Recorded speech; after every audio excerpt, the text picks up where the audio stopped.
Are you, Commissioner Boyce, are you outside or in a place where there's wind noise or? Well, volume now is not very good. I'm not sure who, somebody's asked me a question there. Yeah. How can I help? Well, can you hear me? This is John Hitt. Can you hear me? Yes, I can hear you. Thank you. There seems to be some wind noise or maybe it's some of your many fans there cheering you, or there's some kind of background noise coming through. Yeah, Okay, annoying. I usually remember to mute it. I will do that now, and that will hopefully Mute what? eliminate any background noise. Okay, thank you. Mute what? Huh? Mute what? I don't know. I'm not sure. Well, we're going to get this meeting started. We'd like to welcome our one participant in the audience, Mr. King. And we'll start by saying the Pledge of Allegiance. So if you join me. I pledge allegiance to the flag of the United States of America and to the republic for which it stands, one nation under God, indivisible, with liberty and justice for all. For what? For the pledge. This is not a speed reading contest. I'd like to introduce everyone who's here. We have Administrator Hitt to my left, good morning, far left. We Madam have Chair. Commissioner Huxley, myself, Commissioner Gold. We have Council Huddle and Administrative Assistant John Jesuit, and Commissioner Boyce is on the phone. So let's move on. I have one thing. We're going to move to adopt an amendment or agenda, talk about the agenda. Council Huddle asked me to add something to the executive session regarding the Weyerhaeuser agreement that was made, I believe, December 6th. And that's under 192.6602. Do we have any other amendments to the agenda? Administrator Hitt? Thank you, Madam Chair. No amendment, but just a couple of points of clarification. I'm not sure how important it was, but it is in your second version here of the agenda, but we missed in the initial email mailing of the agenda on Friday, the AJRS for the Brookings Airport sales status, and then inadvertently 2 copies of the marijuana taxation proposal of that AGRS were inadvertently sent. So, again, I'm not sure either one of those make any difference, but just wanted to clarify that.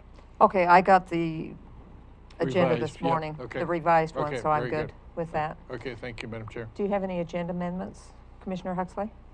No, I'll have comments after we Get into it. are ready to approve, if we have a motion Okay. second. Commissioner Boyce, do you have any amendments to the agenda? No, and if I understood Administrator Hitt correctly, the marijuana taxing initiative for the 5 counties probably not even going to get sponsored from the Josephine County area state rep. So I could explain that or spend some time on that, and but I definitely need to spend much time on that today. Did I hear Administrator Hitt correctly? Commissioner Boyce, this is John Hitt. Yes, I just was primarily commenting that when we sent the agenda out on Friday afternoon, we inadvertently included 2 copies of the AJRS for the proposed marijuana taxation law that was sent out to us by Association of Oregon Counties. So I just wanted to clarify that for the record, but I believe your point is well taken, and certainly when we get to that, we'll give you or I'm pretty sure the chair will be open to giving you the opportunity to comment on that. Okay, so. Okay, thank you. I will, and that's all I have, Madam Chair, on any kind of agenda. Okay, do we have a motion to approve the agenda as amended? I'll motion to approve the agenda as amended. Do we have a second? Okay, discussion? Yes, just for the record, because what we continue to do here is get more and more items on the workshop. And when we had our meeting last Wednesday, there were 2 items. Now there are 4 plus 2 executive session items. Of those 2 extra ones, neither was submitted on time per policy, but the administrator has the authority to waive that. So we keep waiving our rules, and I've questioned why we have rules if we're going to continue to waive them. My second comment is because of some of these items, in my opinion, just the personnel rules that on their own and the discussion that needs to, I believe, to occur could consume a 2-hour meeting easily. Again, this is in my opinion. I think with most, I just received late Friday the suggested or recommended changes to about 150 pages of personnel rules. I had other things going on the weekend, so I've had basically 2 days to try and be prudent and thorough to review 150 pages, which I have not been able to do. I've got through about 35, okay? So what I would suggest, and we can pass, as amended, but I would suggest we move some of these items around, because we do have one individual who's come from out of the county to participate in the executive session.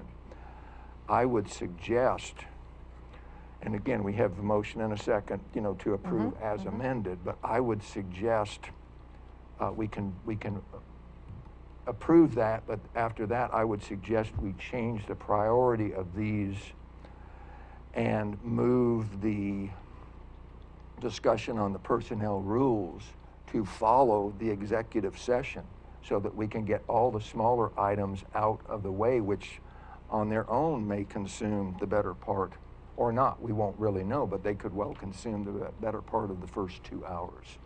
So again, we have a motion and a second. I'm prepared to vote on that, but then to come back to the chair and suggest that we move as I suggested in a separate motion. Okay. So, Call for the question? aye. Aye. Okay, Commissioner Huxley, you had a suggestion about changing the order here so that we could take care of the individual's time more adequately? And came get from through Bandit all of and get these through it? items that are going to take less time than the major one, the personnel rules. I'm suggesting, or would make a motion to move item 4, personnel rule discussion, to follow item 7 The when we executive come session. back after the executive session before we adjourn. Do I have a second to that? That was a motion, right? That's a motion. Okay. Do I have a second? I'll second, Madam Chair. Okay. Any discussion on that? I'll just say, I agree with you. I think people's time is valuable. I don't know that we're paying for it, but we probably are in some form or another. Some form So of- call for the question. Aye? Aye. Aye. Okay, thank you. Okay, moving on, airport sales status. Council Huddle. Thank you, Madam Chair and the board. The AGRS on the airport sales status indicates there were 2 documents submitted, being the memorandum, which is in the packet, and then the draft sales agreement, which is not. After talking to City of Brookings, they did not prefer that we put a draft sales agreement in any kind of public forum. So that's not included in the packet today. And really it is fine, because if you look at the memorandum, it basically, the conclusion is we're looking at a possible transfer date of the end of this coming fiscal year, so June. And the reasons for that are the transfer, terms of the transfer allow a 6-year look back on county capital contribution to grants. We won't know those figures until the grants are closed. The work on the grants, in particular this airport GIS, is just being formatted into a review format by our outside consultant engineers. After that, it's submitted to the FAA, who will then submit it to the National Geodetic Survey Group. And so the turnaround time on all of that is anticipated to take long enough. And then once that grant is closed, we'll know what our expenses are but it's anticipated to take all that time and more up to the end of fiscal. So really, that's just the update for the board. So really this will probably not come back to the board for a number of months, but if you recall, we were making some progress, and now we've just learned some things. So we just wanted to share that with the board to give you some expectations on that. Okay. And if there's any questions, I'll answer them as good as I can. Does anybody have any questions? None Commissioner here. Huxley? I think, I think I'm correct, and because it was addressed in this memo that there's been a confirmation apparently on paragraph 2. It says federal regulations that govern the transfer limit the amount we can obtain to the past 6 years of county out-of-pocket and specifically capital expenses. And that is one reason, in addition just to grants being closed in general, because I think there would probably be some in this grant that may, depending upon the success or lack of success in matching funds, 10% to that grant, also be something in capital contributions that the county can basically request in the sale. And what I think also is going to comprise the great bulk of those claimed capital improvements is almost an entirety from of the county's lack of matching, of basically properly handling grants to get matching funds. And ultimately the bulk of this, it's 100 or 150,000, or I think it'll be somewhere in that range, is going to be for funds, that county general funds that were used over the past 6 years to pick up those shortfalls. So I guess it's one good thing that may come out of this. Is that going to be considered in the budget, or do we know? Well, no, I think no, because it's Excuse me. those funds have already been Expanded? Yeah, expended, and I think we'll know on this last grant, whether that we'll have to come up with any matching funds certainly before May. Well, and I think it's prudent that we wait until all of the expenses come in, so. Thank you. Any other comments? Okay, moving on. Good job, Council Huddle. About 10 minutes. Okay, so we're going to defer the personnel rules until the last. Southern Oregon Marijuana Initiative. Commissioner Boyce?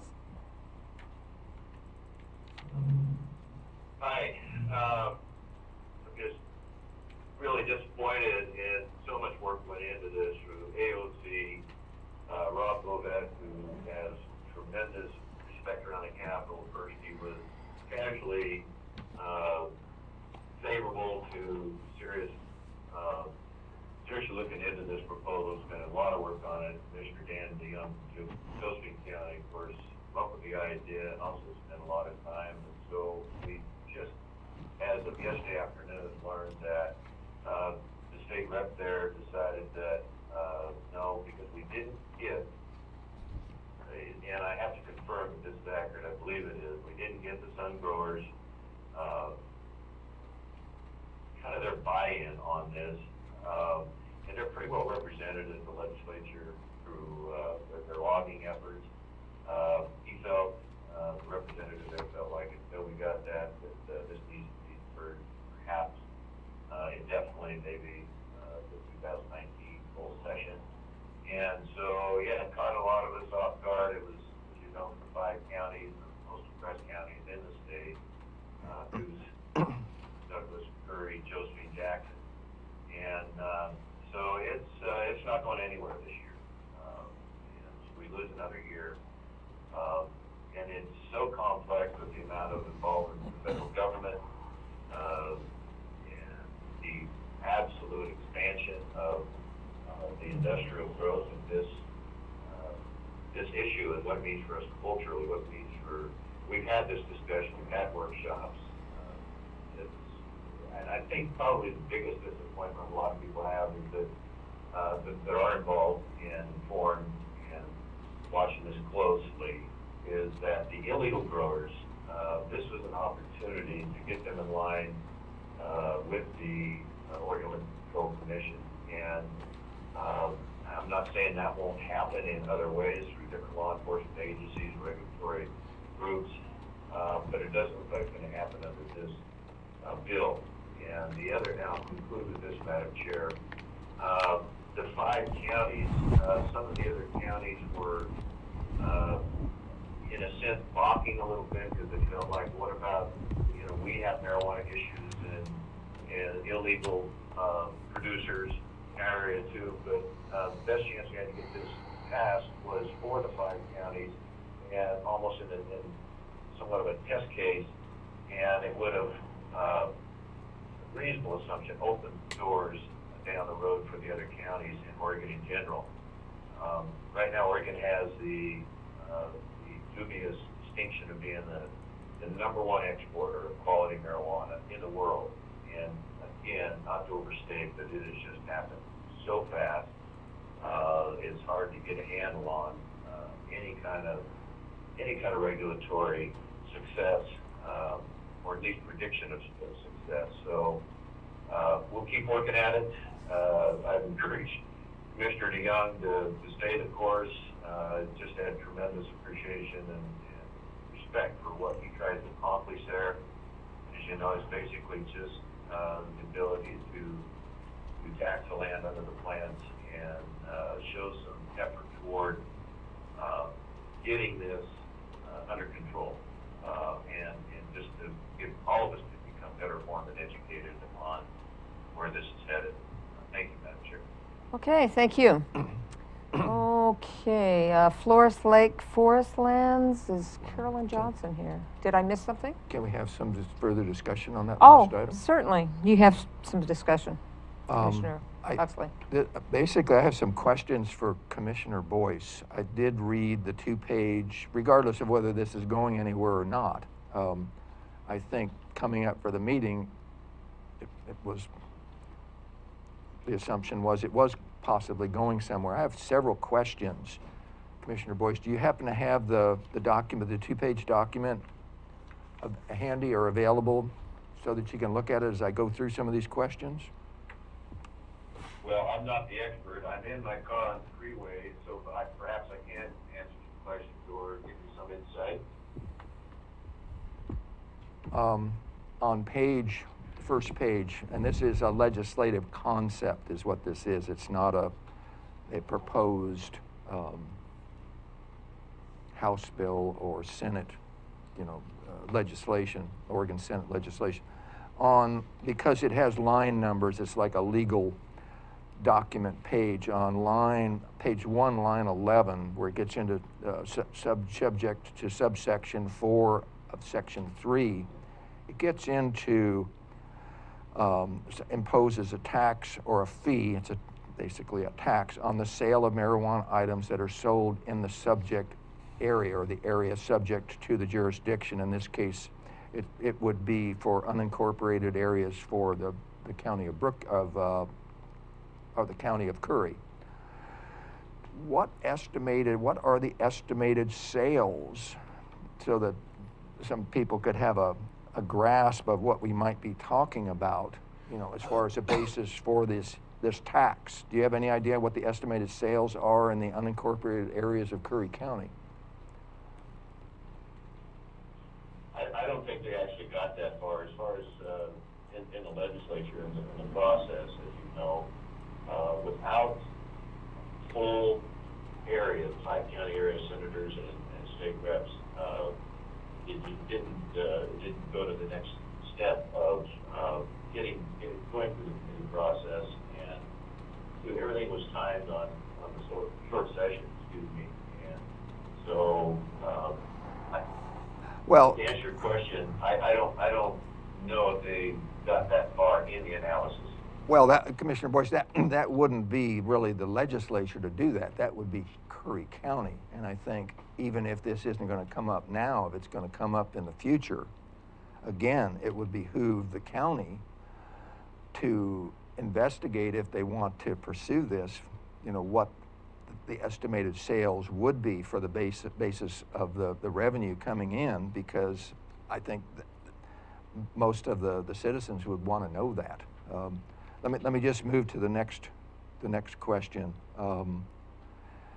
Was also, I thought, interesting, and this is just a point, not so much, this isn't a question for Commissioner Boyce, but on line 16 of page 1, number 3, this scenario here is very similar to what we've talked about on the revenue, on the road fund ordinance, but because what this is proposing in this concept, if the governing body of, in this case, a county, adopts an ordinance under this section, the governing body, and they're not saying may, they're saying shall refer that measure, that ordinance basically, to the electors of the city, or in this case, again, the county, for approval. So that's very similar to what we've talked about on the use of the road fund reserves and the concept. On line 19 on page 1. Before you move on to the next question. Yes, sir. There is a difference in the two bills in the road fund reserves, House Bill 3435. This is a requirement to go before the electorate and get voter approval. I understand. It's not an option. I understand that, and that I understand that. Thank you, Commissioner Boyce. And on line 9 of 19, number 4, 3, an ordinance adopted under subsection 2 of the section may not impose a tax in excess of 3%. And this is something I think that some of the, and this is another reason to know, if you're going to propose something like that, to know what your estimated sales are, so you know what your estimated revenue would be.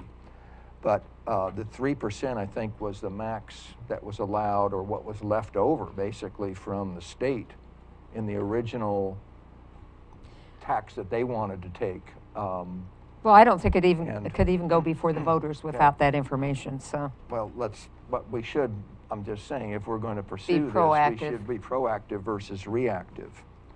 If we go down to, Let me respond. That's a good observation. I believe if the county wants to take proactive stance, and this is something we should and could work on, and it might even, I think it's still be like, unlikely we could do this without legislative action and approval, but put some time and effort into that, I think would be very wise. And if you, Commissioner Huxley, are interested in doing some of that research, I would encourage you greatly. I'm just interested at this point in addressing it. I am not interested in doing that research myself, but I'm interested in addressing that before this board. If we're going to put documents here, which we have a 2-page document for us to approve, if that comes before us again, we should have done some of that research. But if we go down to, and these were even more, I don't want to say concerning, but certainly numbers that are not filled in here that I'd be very curious in. If we go down on page 2 to the line 19, begins with a scenario. If you're going to do this in the future, you must have received the following, basically, and to read it, it says receive payments. So if the county was going to do this, or I assume any of these counties, on this legislative concept as written, under the Federal Secure Rules Schools program in the calendar year, and they put in 2008, that's the base year, you must have received payments in the amount that was equal to at least 40% of all monies deposited into the county general fund in that same period. And my question, I have no idea what those dollars are, so I sort of look at Administrator Hitt. It might just be, it would probably be an easy question, again, to be proactive, to ask the accounting department. Because if it doesn't meet that threshold, per this concept, you couldn't apply anyway, or it wouldn't apply to the county. Yeah. I just thought it was an interesting. Yeah, and I'm making some Dollar notes, amount, and okay. once you're done, Commissioner, if the chair is okay, I'd like to respond a little bit, but go ahead. Okay. Go ahead and finish. Then on line 24 now and 26, there are two scenarios here. When they're getting into for marijuana production, this is more on an annual license. They call it a fee, call it a tax, but on an annual basis, for that basis to be marijuana production site, and there again they've gone back and said there need to be at least 100, I believe, somewhere up above licensed sites in order to meet another threshold. But if we, on 24, line 24, for marijuana production site of a person licensed under, and they specify an Oregon statute, at so many dollars per square foot of canopy allowed for that site. So there's a critical criteria, and I'm just curious I'm not sure what that means. I'm not sure square foot of canopy allowed, what the criteria is, and the same question under a slightly different scenario on line 26 for marijuana production site designated to produce marijuana by a registry identification card holder of so many dollars, and then they have a blank per mature plant allowed for the site. So I'm curious, again, with what we know, what are those dollars, and then what are the resulting dollars? What is the total in the county? I have absolutely no idea on it. If I may? Go ahead, Commissioner Boyce. Thank you, Madam Chair. As I understand it, each county has the individual responsibility or the option of filling in that according to what the general figure was used, $7 per square foot. It takes about 50 square feet per plant. Again, that's a general rule, and as I understand, so $50 a plant, you're taxing the land. You cannot tax the plant. Additionally, as I understand, the land under the counties could do through this new legislation. Through this discussion, I just want to encourage the board, our community, our county to look at the big picture. And yes, it is not an uncomplicated matter, but the general, again, the overall outlook on this should be, in my view, how do we get control of some of the illegal growers? I mean, it's back to Josephine County. You cannot rent a U-Haul. There's so much going out of the state, and this has happened so fast. I know I'm repeating myself, but I think it's important to understand how can we get some control on this. You heard the sheriff 3 or 4 months ago talk about the cartels that are in Curry County, and so yes, does this bill, or the potential of this concept as it goes in through the legislative process, if it could in the future, the issues that seem to be a little bit complicated or that need answers, everybody understands that, and it will take some work, and it will take some commitment. Thank you. One last question, then. That's very helpful on the $7 per square foot general figure. Is there been a general figure kicked around for the next blank, which was for production site of a person designated to produce marijuana by a registry identification card holder of X dollars per mature plant? Has there been any number kicked around for that you're aware Not that of? I'm aware of. What that is, there's almost a movement to get some incentive, offer some incentive to some of the legal growers that have gone around and have tried to be above board and work within the different levels of government, as opposed to the ones that are not. So again, I think, as I understand, that is a county option. But it depends on if you're working with the OLCC on the recreational portion versus the medical, the Oregon Health Authority. So yes, it is pretty broad, but I think the Young and Babette from AOC worked pretty hard to get us, considering the amount of time they put on this and what they put on the table to try and get this even to first base. You can see what's happened now. Okay. That's all I have. The reality of losing a year. I'm kind of looking at the big picture here, and the big picture is right now they're being taxed as just plain old farmland.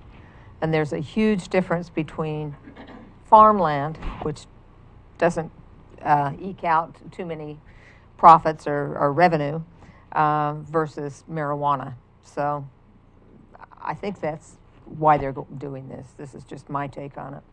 Did you have something to add to that? Yes, thank you, Madam Chairman.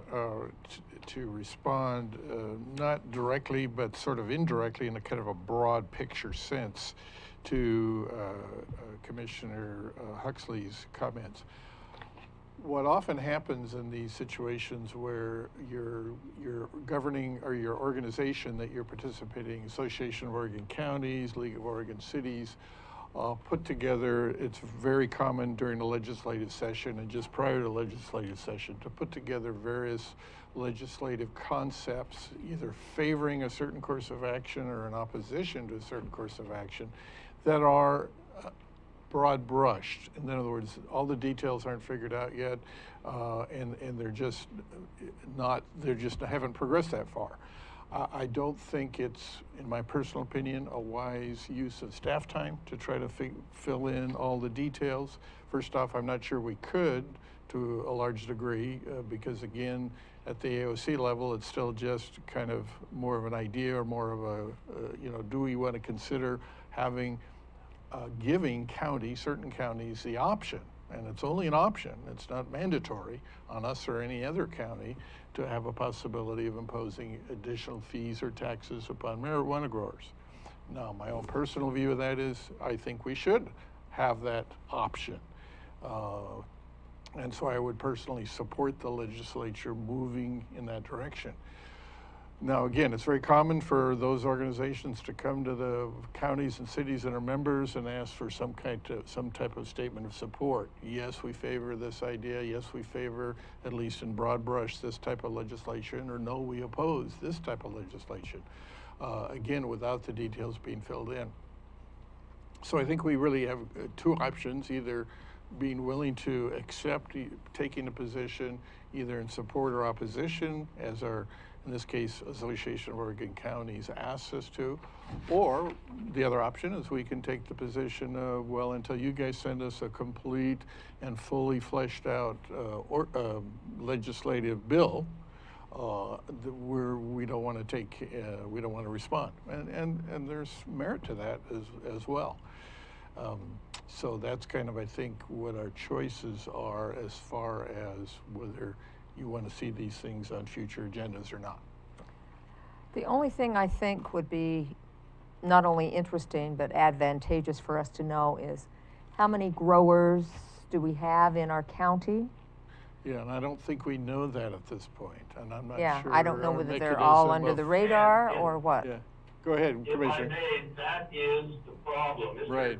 Mr. Hitt, you said it very well, and I appreciate you said it better than I did. The number one thing is the 5 most economically depressed counties, the effort, the objective was to see if there was a realistic way, number one, to get additional legitimate revenues back to these 5 counties. Number 2, can we get these illegal growers under the control of the state and potentially out of business if the federal government steps in? And maybe that's the best thing. I have many people who want a total weed-free Curry County, and it's hard for me to disagree with that. But anyway, the second thing is, can we get the illegal growers to come to the table and say, you need to do your homework and you need to comply, or the county, the state, and the federal government is going to make it difficult for you. Thank you. Commissioner Huxley? Okay, the comment to Administrator Hitt, that it probably wouldn't be a good staff, investment of staff time, but the point is not for collecting data from illegal growers. It's collecting data that we know the state of Oregon now has. And Yeah, which some does of that is not- confidential, okay. but go Well, ahead. But, Yeah. but as far as estimated sales, I don't believe, on a total amount, because it was broached a year and a half or almost 2 years ago, where it was so new that there were more estimates and guesstimates than actual. but I don't think that is a difficult order of magnitude number to get. That would take much time at all from the state. And the second bigger question that would take little to no staff time would be on the item that was addressed, that at least in this proposal, was that the threshold that the county must have with the base year of 2008, that at least 40% of the revenue was from the Secure Rules School Act of general funds. That should be a very easy number to get with very little time from the accounting department, because I'm curious on that one.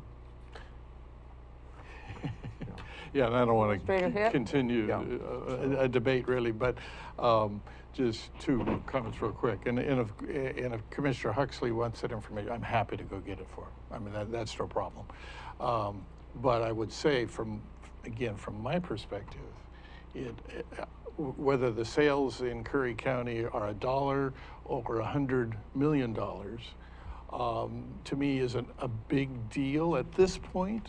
Now, again, if you want to put something on the ballot, which this would require us to do, because again, this is strictly proposing an option.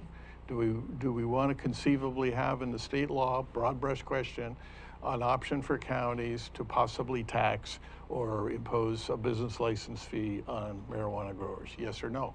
Now, again, to me, it doesn't make a big difference as to whether that potential tax revenues for us is a little tiny, teensy-weensy number or this gigantic number, until or unless such a law is passed and we're prepared to go out, and it would be obviously the board's choice, prepared to go out and ask the voters to approve such a tax. That's my view. Commissioner Huxley? Okay. The example given, and clearly it's not realistic, but $100 million, if it's a high number, it is a very big deal, because we can go right now with the 3% on that revenue. So that's aside from any. Okay, that's not how I read this, but Yeah. if Oh, you're no, correct, that's on that's the great. books already. Okay. Absolutely. Then I will track that number So down. that's a very big deal. I will track that number down Because post haste. that's one of the reasons that it was so sort of nonchalant originally, because the numbers that were thrown out as far as the 3% to whatever the sales were was a very small number estimate that was thrown out a couple of years ago. But I have no idea at this point, but it could be a very big deal.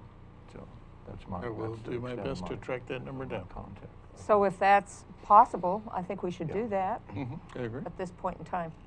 Okay, any other discussion? So moving on, Flores Lake Forest Lands, Carolyn Johnson. Good morning, Carolyn Johnson, Community Development Director. I wanted to have a little time with the board on a potential project that would take a fair amount of time on my part. As you know, we've been looking at the Flores Lake Forest Land area, and you talked about that last September and provided some pretty good direction on seeing if and how we could move forward with that property in a conservation, passive recreation mode. And I've been working on that. But in the meantime, there's an opportunity that's come up to apply for a state parks grant to do a master plan for the property, which I think would be a really good idea, to have a plan like that, regardless of who ends up managing it and what it ends up being used for. A master plan would enable the county to put together a roadmap on how the project area could be developed or not developed. For instance, if there were areas identified that shouldn't be developed at all, there shouldn't be anybody out there in certain sections of the property, that would be identified in the plan. It could identify trail locations, it could identify other amenities where you might want to put benches, things like that.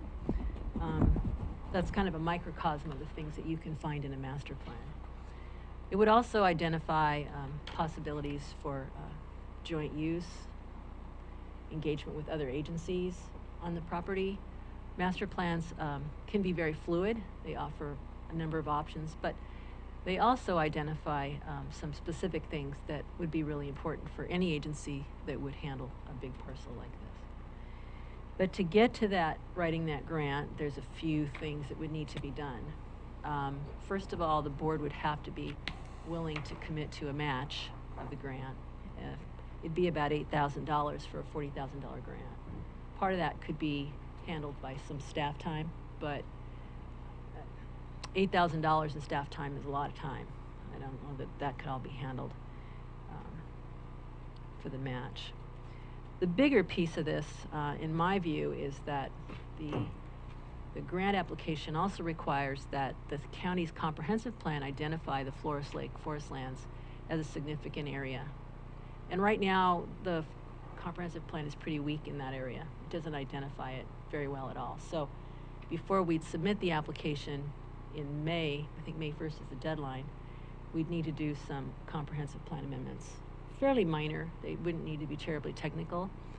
But the challenge in these comprehensive plan and zoning code amendments is that we have a process whereby that you first take everything to the planning commission, they review it, and then you bring everything to the board, which in some respects is kind of double duty for the same purpose.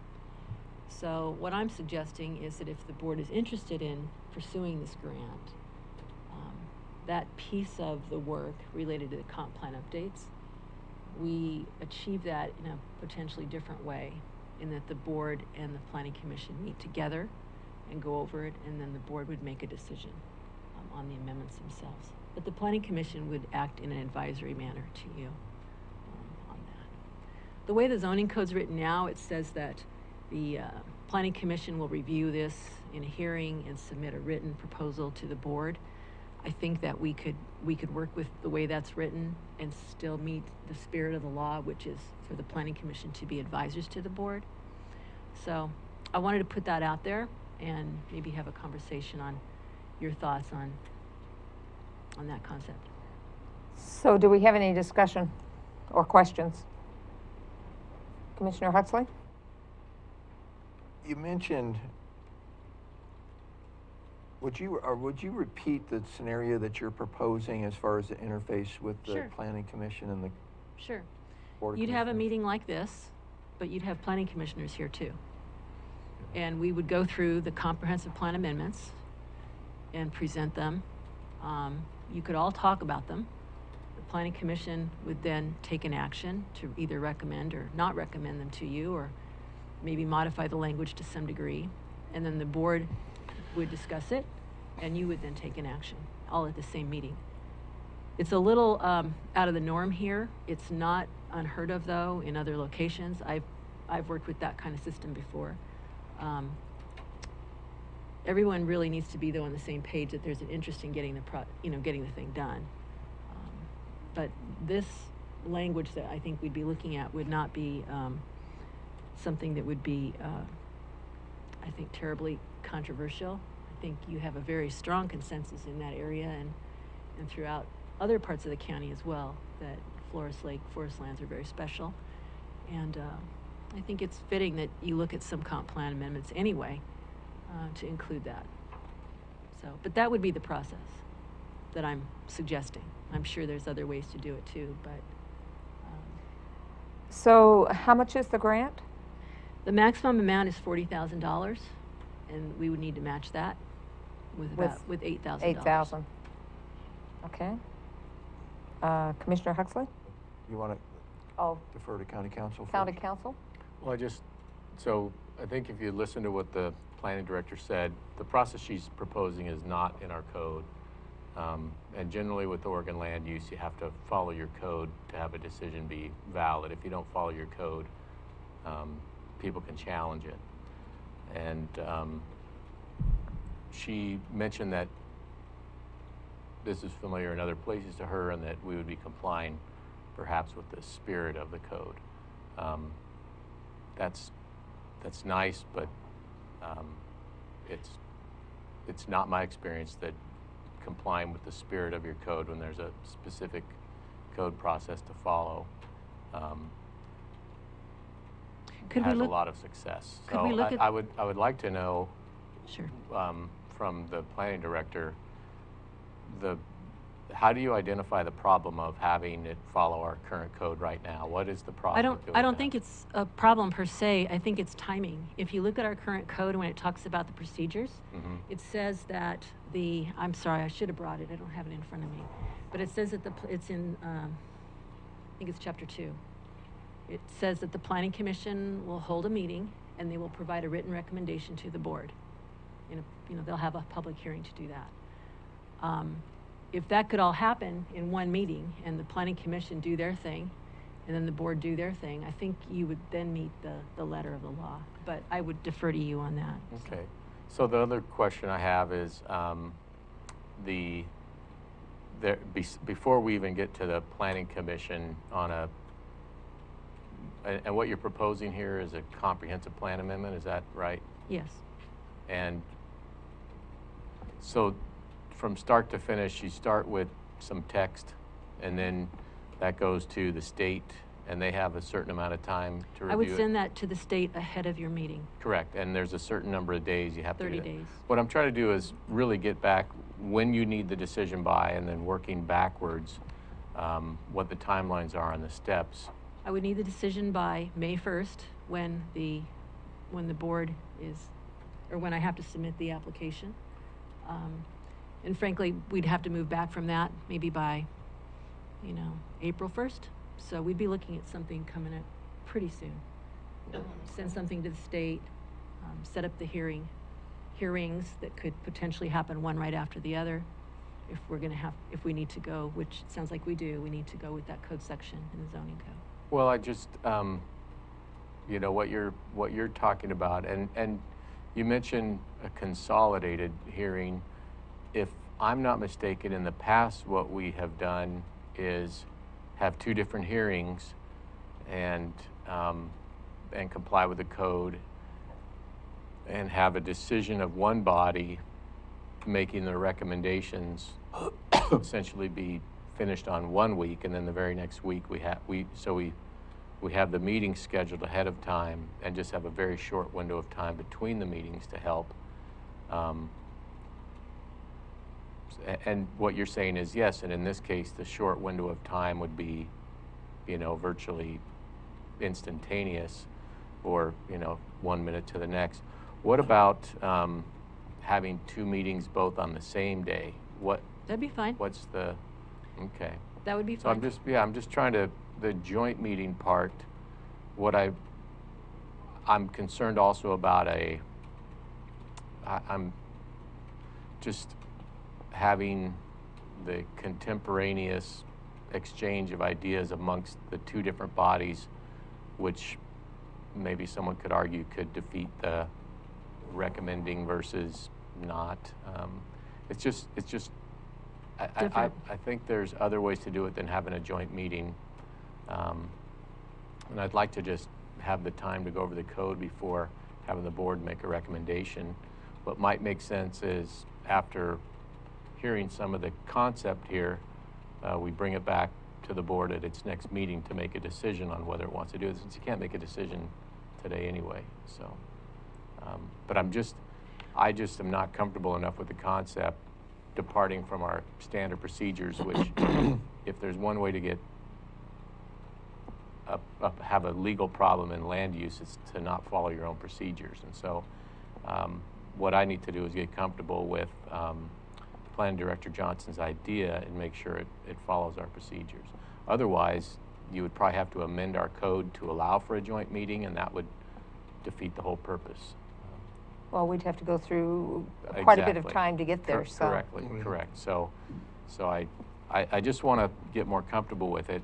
Perhaps between now and the next meeting I could, but maybe there's other ways to do it than a joint meeting. The joint meeting is just, I have seen joint meetings for study sessions and work sessions, but not for decision-making and deliberating, so. Well, one thing I was hoping to come away with today is to see if there was interest in pursuing this grant, because if there's not, then this is kind of a moot point. Mhm. So, and I'm not asking you to make a decision, but I wanted to hear a little bit of your feedback if you think this grant opportunity is something you think you might be interested in. Commissioner Huxley? On the grant, when is the grant due? May 1st. The grant's due May 1st. Okay, that is when the grant is also due. Okay, so any matching, anything would come in this fiscal year Yes. from general funds or budgeted funds. And this is just a question more for county council, not for an answer, but just for thought, okay? Because originally, Director Johnson had mentioned in the spirit of the law, and then they had further discussion on that. Is a planning commission required by Oregon statute for land use planning? And I'm just saying it's just something that comes to my mind now. And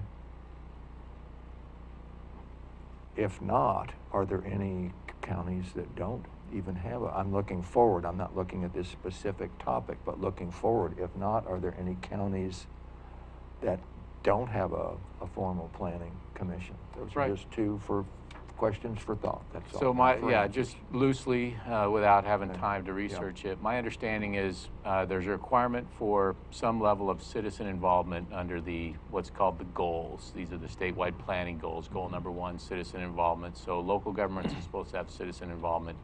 Some local governments have their citizen involvement then achieved by having a planning commission. Some have a separate citizen planning advisory committee or some other level of thing and a planning commission.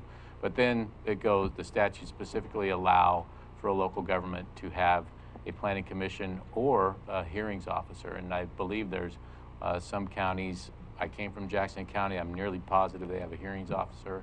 And so some counties have opted for hearings officers. And then there's even more to it. Decisions can be appealed to the Board of Commissioners, or those decisions of a hearing officer can be final. There are lots of different permutations to make local land use decisions that are final and appealable to LUBA. So that is a topic to me that could be a whole matter of a single study session, where you could get a survey from community development, myself, et cetera, on these options to find out what some choices are going forward. The one issue, I know we're coming into budget, my experience with hearings officers is those are usually compensated position, and the planning commission members are usually volunteers and unpaid. So while there may be some economies and savings of staff time and the cost and expense associated with that, if you had a hearings officer and those kind of things, you'd have to weigh those against the economies of paying a hearings officer versus a volunteer planning commission. So off the top of my head, those are some of the general information on that. I've seen Administrator Hitt sort of nodding his head. Carolyn Johnson, I don't know if she's And I have a familiar little with those. information on that too. And then I know we even have Mr. Winkle, who I don't want to put him on the spot, but he might have some knowledge about Oregon local government planning law as well. And, So there may be some other options available. right, and I heard Director Johnson say she has some okay, information. interesting. There are. Yes, I don't know. Yeah, That's the there reason I asked. Madam Chair? Yes, Commissioner Boyce. Thank you. Just in case I missed, Director Johnson, you said it's pretty important, obviously, to bring everyone together. Could you just define again or clarify who you meant by that? And I agree, if I understood correctly. Just clarify if you would. Who I meant by that? You mean, Yeah, the people, identify the groups, people, et cetera. well, the people that are very interested in this property so far have been the almost 200 residents of Langlois that came to the public workshop in April of last year on this, and I think probably about 50 of them showed up in Audubon Society. the Audubon Society, well, yeah, there are a lot of people here. And then the idea would be to get their buy-in, obviously. I received an email from Ann Velisis Right. yesterday supporting applying for the state grant. And I also received an email from someone who has offered, if we do apply for the grant, they'd like to offer $100 towards the match, Mr. Peter Graff. So, you know, it's trickled out there that you guys are talking about this today, and that group definitely was informed that this was going to be before you. Any other comment? Okay, so from you, you want some direction from the board, whether we're interested in going forward to apply for the grant or not? Is that? Yeah, I'd just like to know if you're interested, because if you aren't interested, then this whole thing about, you know, You're wasting your time. the serial meetings, it doesn't, it's a moot point. Okay, so I'll just kind of go around. Commissioner Huxley, are you interested in moving forward with this? I would be interested in moving forward, but I think, again, because of this timeline, that could still be a critical factor on whether it's viable or doable or not. So, and that's more back to Director Johnson's, question, are we interested? But Sure. if you go further and look at it and see and decide, well, I've gone through a specific timeline with, Yeah. given interfacing, outside of this meeting with Council Huddle or, Administrator Hitt, and you get further and you say, well, it's not viable because we have a timeline we can't meet, and here we have the facts to back it up, or here we do have a timeline we can meet, but Sure. it's very, very tight, so. So Commissioner Boyce, are you interested in moving forward? Yes, I'm just a bit concerned of where the $8,000 might come from. We may have to raise that outside the county to get the help and show some, give the people confidence that despite the county doesn't have it or likely won't have it, that we are on board and maybe there's a way to get the funds, the matching funds needed. Thank you. Commissioner Huxley? I think if we do, go at least forward to the next step, you could address or look closer as far as, and that's just to Director Johnson, you could look closer as far as what you would feel would be time in lieu of Sure. money, because clearly it's not zero, but you just opened saying it probably wouldn't be the entire 8,000. And I could identify but it's going to some- be significant. Sure, I could identify significant some time. funds in the budget too. And that is, so that would be. Okay, I would also be interested in moving forward based on being able to meet those time constraints and also the matching funds. So it looks like we pretty much have a consensus for you to move forward, but I guess I'd like to ask if there would be a potential amount of time that we could talk about this then on the 31st. I don't know. I look to you to say what's on the, you've got other things on the agenda. I think today's the last day to get your input on the agenda, so. But just for an update is what Yeah. you're asking, right? Right, if Yeah. that would be enough time for Yeah. Commissioner, or for Council Huddle to Isn't tomorrow? tomorrow. It's tomorrow Oh, noon. it's tomorrow the day? noon Oh. is Yeah, yeah. officially the deadline. I apologize. Yeah. You have an extra day. Thank you. Have to. And I think from what I'm hearing from Council Huddle, it's a matter of him coming back and identifying if you could have serial meetings on the same day. Is that, Council Huddle, what you were thinking about? Yeah, that's part of it, sure. And, again, the meeting together, little tricky. Maybe it could work. Again, I'd have to just kind of understand the steps involved, and I just don't have that right now. But perhaps by tomorrow I'll take another look at our code and maybe look at some cases to see if there's a precedent for that. Well, you've got a week to get it together, so Yeah, it'll work. okay. Commissioner Huxley? And not to be facetious, but given that Administrator Hitt has the authority to extend that time. I do. And he has certainly perfecting that. You would have until Friday afternoon. Did you say Potentially not, could. not to be facetious? Not to be Yeah, facetious. he said not to be. Absolutely not. Yeah, Okay, I'm just Absolutely. checking. Yeah. I wanted to Go preface. find with out what that word means. Yes. It's nice to have the power. Yes. Okay, let's move on. We're going to be having an executive session. Thank you. Thank you. So anybody who's not involved in that, you're excused. Well, Madam Chair, if you could read into the Oh, script. I apologize for that. We are going to have an executive session. I've got to find that script. Curry County Board of Commissioners will now meet in executive session pursuant to ORS 192.6602 and also 192.660, what was that other one? Litigation? 2A, was it? No, that was the No, first one. that's the first one. I don't You know have what- 2A and 2F. Oh, okay. 2F was the 2A other one? and 2F. I apologize. To consider the employment of an officer, employee, staff, or agent, and also to consider information or records exempt from public records law. If not relating to union bargaining, representatives of the news media and designated staff shall be allowed to attend the executive session. All other members of the audience are asked to leave the room. Representatives of news media are specifically directed not to report on or otherwise disclose any of the deliberations or anything said about these subjects during the executive session, except to state the general subject of the session as previously announced. No decision may be made in executive session. If we make a decision, it will be made in an open public meeting. At the end of executive session, we will return to open session and welcome the audience back in the room. So with that, we'll move on to the executive session. Thank you. Thank you for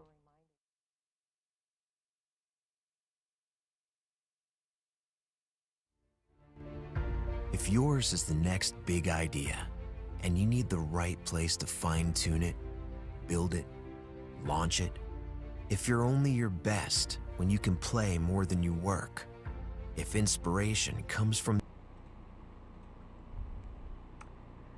Welcome back, everybody. We're starting the second portion of this meeting, and we're going to be discussing personnel rules. So, Administrator Hitt, do you want to? Sure. Thank you, Madam Chairwoman, excuse me, and Commissioners. Would point your attention first to the memo to myself from Julie Swift, and of course Julie's here, but just to bring out a couple of broad brush matters. It says the personnel rules make reference in several areas, the existing personnel rules, to the Board of Commissioners having administrative control. The county administrator position takes on many of these duties, and most of the changes recommended have to do with changing the Board of Commissioners role to a county administrator role. There are also some new policies having to do with whistleblowing and retaliation. Those can be found on page 74 to 76. We've also updated, revised based on recommendations from attorneys and CIS, our drug and alcohol policy that's fairly extensively amended or changed, and that's on pages 110 to 123. So can I just ask a quick Yes, question? please. The whistleblower thing, was that kind of state law that we're Yeah, and getting up to date on? Right. Yes, and I think it's just a good thing to have. I mean, obviously, if somebody's misbehaving, we want to make a pathway available to report that misbehavior to the next person up. Right. I'll just use myself example. If I'm doing something wrong, somebody should be able to go to any one of you three commissioners, and whether their complaint is sustained or not have me, AU, take some kind of punitive action against them. Okay.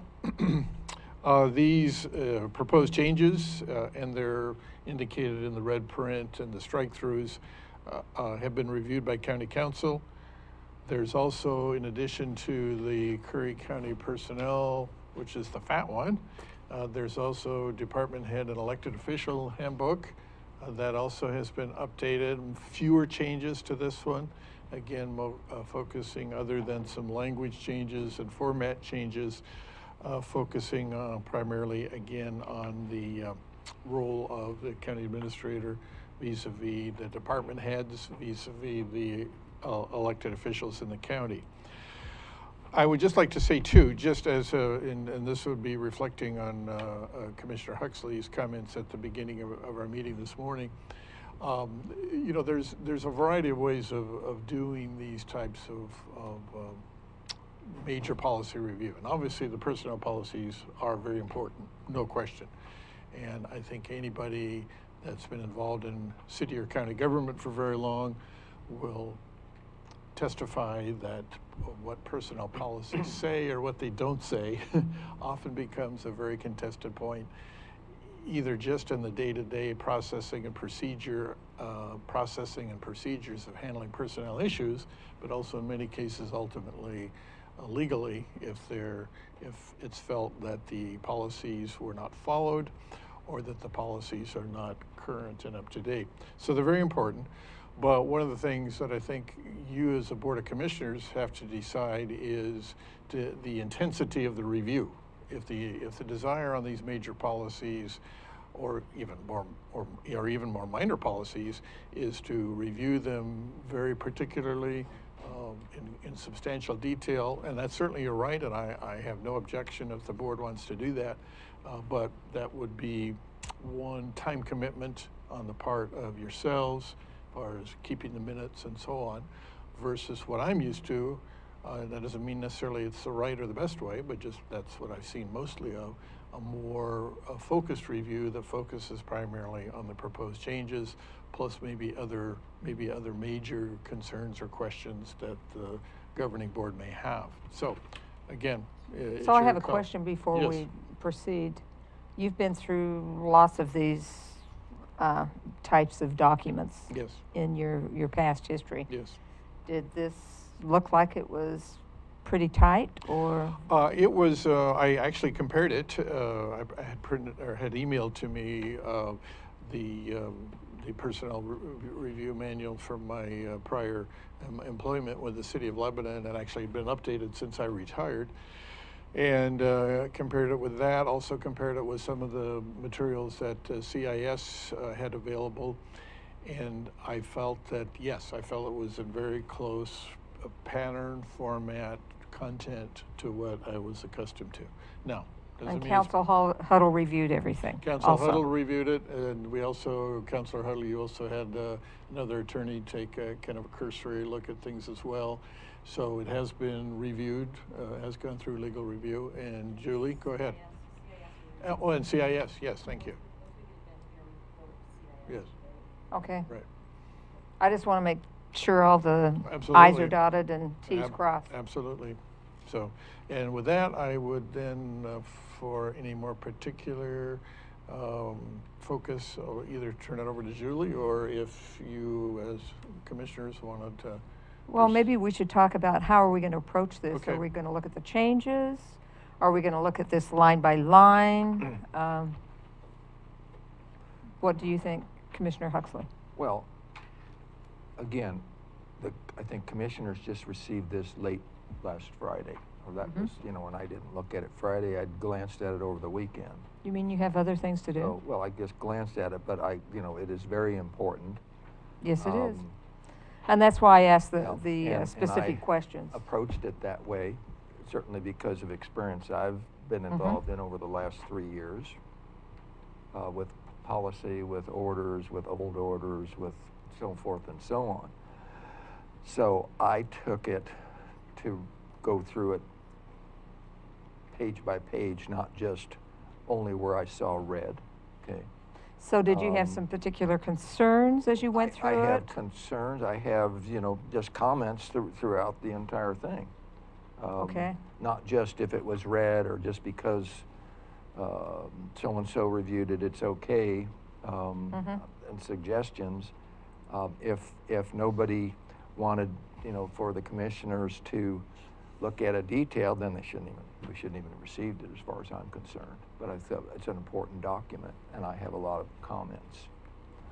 Well, I do think So- it's important to look at it in detail, so let's go for it, since we're the only two So here and how making do the we- decision. How do we want to, Let's start at the beginning. do How's that? we want And maybe we Julie swift could to explain as we, do this, or just so we get into the okay? forum or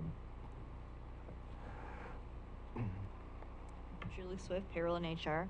I think what I would like to see is go through and see what your concerns are and what the issues are different from what we have here, or, comments or concerns about. That's what we've- basically what I was saying. Yeah, instead of me standing here and going through every page and saying this is the change, Okay. I think it would be Okay, so better let's off- start at the top and voice concerns as we go through. Okay. How's that?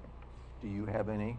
Have you I reviewed? what I did was I went through and looked at the red parts mostly, looking at the changes, and most of them, in my opinion, were looking at the administrator, filling that in. So, but you've had more experience than I have, so. So do you want me to start? I Okay, would- let's Yeah, start with I'm fine page, with let's that. start with the intro. And given the memo, that yes, a lot of the changes were because of the county administrator, and I saw that. What I saw though, if you, and this was a PDF or an Acrobat document, so you can do searches on it. And you can search for the word administrator, just so there's consistency. I saw a lot of inconsistencies if you go between that, what's the personnel officer and what's the county administrator. And clearly on the county administrator job description, which I have here, they are one and the same. Okay, the county administrator is the budget officer, the county administrator is the personnel, the county personnel officer. If we... Okay, so what you're saying is we need to be consistent through the entire document and make well, sure that. Well, you should. Okay, You should I be, just. yeah. So we could go Okay. through and make those changes. But, oh, go ahead. Well, I wouldn't be, and I'm sure there are places where that should be changed. I wouldn't want to argue that point. But I would say, and if we go through and look at each one of them, then we'll cover all those bases. But part of what this is for is to give instructions to our employees. So one of the things I think we want to make sure our employees understand is, while I'm ultimately the personnel officer, agreed, Commissioner Huxley is 100% correct there. I think that for routine personnel needs or questions, they are aware that we do have a separate designated column person. Maybe we should change HR assistant, HR manager, HR administrator, whatever term we want to use, so that with detailed type questions, they would normally come to Julie, and also have the option, again, if they had some questions or concerns about me or my behavior, they would have a person to go to share those concerns with. I spent quite a bit of time also on definitions, because that's where I think, where I've always addressed these types of issues on the definitions.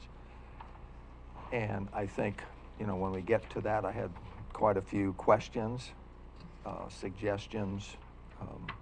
Okay, as so far what as page is that? additional definitions. Well, definitions are several pages, but it's Article 3. Okay, And I don't mean to jump directly to that, but okay, well, let's but start. because you know, I think what Administrator Hitt brought up is there's a lot of, in my opinion, additions that could be added to the definitions. Okay, That would help clear up a lot of these Okay. questions, or you can always refer back.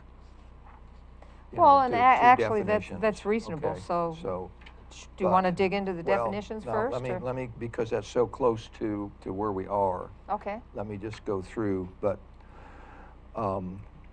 what we have here, the first on page 4, okay, under the intro, paragraph 2, we say the Office of County Legal Counsel and the Curry County Management Team. The Office of, okay, while the day-to-day decision-making lies with the county administrator, the Curry County Board of Commissioners is charged with the ultimate responsibility and authority. Again, are we going to say, you know, here it's the personnel officer? Are we going to say the county administrator? Are we going to say? okay, so bottom line, what you want is consistency throughout the entire Well, document. that's what I would suggest. This is Well, not I think that's a reasonable wants request. Or, you know, demands. This is just suggestions. No, and no, some no, of I the think reasons. that's reasonable. You need to be When we consistent. go down to quickly, you know, on this page, on 1, 2, 3, 4, the 5th paragraph, it says Curry County, well, then at some point it said Board of Commissioners reserves the right. To Now it's deviate. just saying Curry County reserves the right to deviate from this policy. Again, do we want to say That needs the to be a county little more, administrator? that needs to be more specific. I'll agree with you. The personnel officer, what do we want to do there just before, just, Well, the intent, County only. I remember this discussion, and you two can Okay. correct me since you were there part of, if I say anything that's not right. This wording was changed, I think, to make sure, and again, we can specify it in more detail, but that when it says right to deviate from this policy, and use discretion in making any employment decision.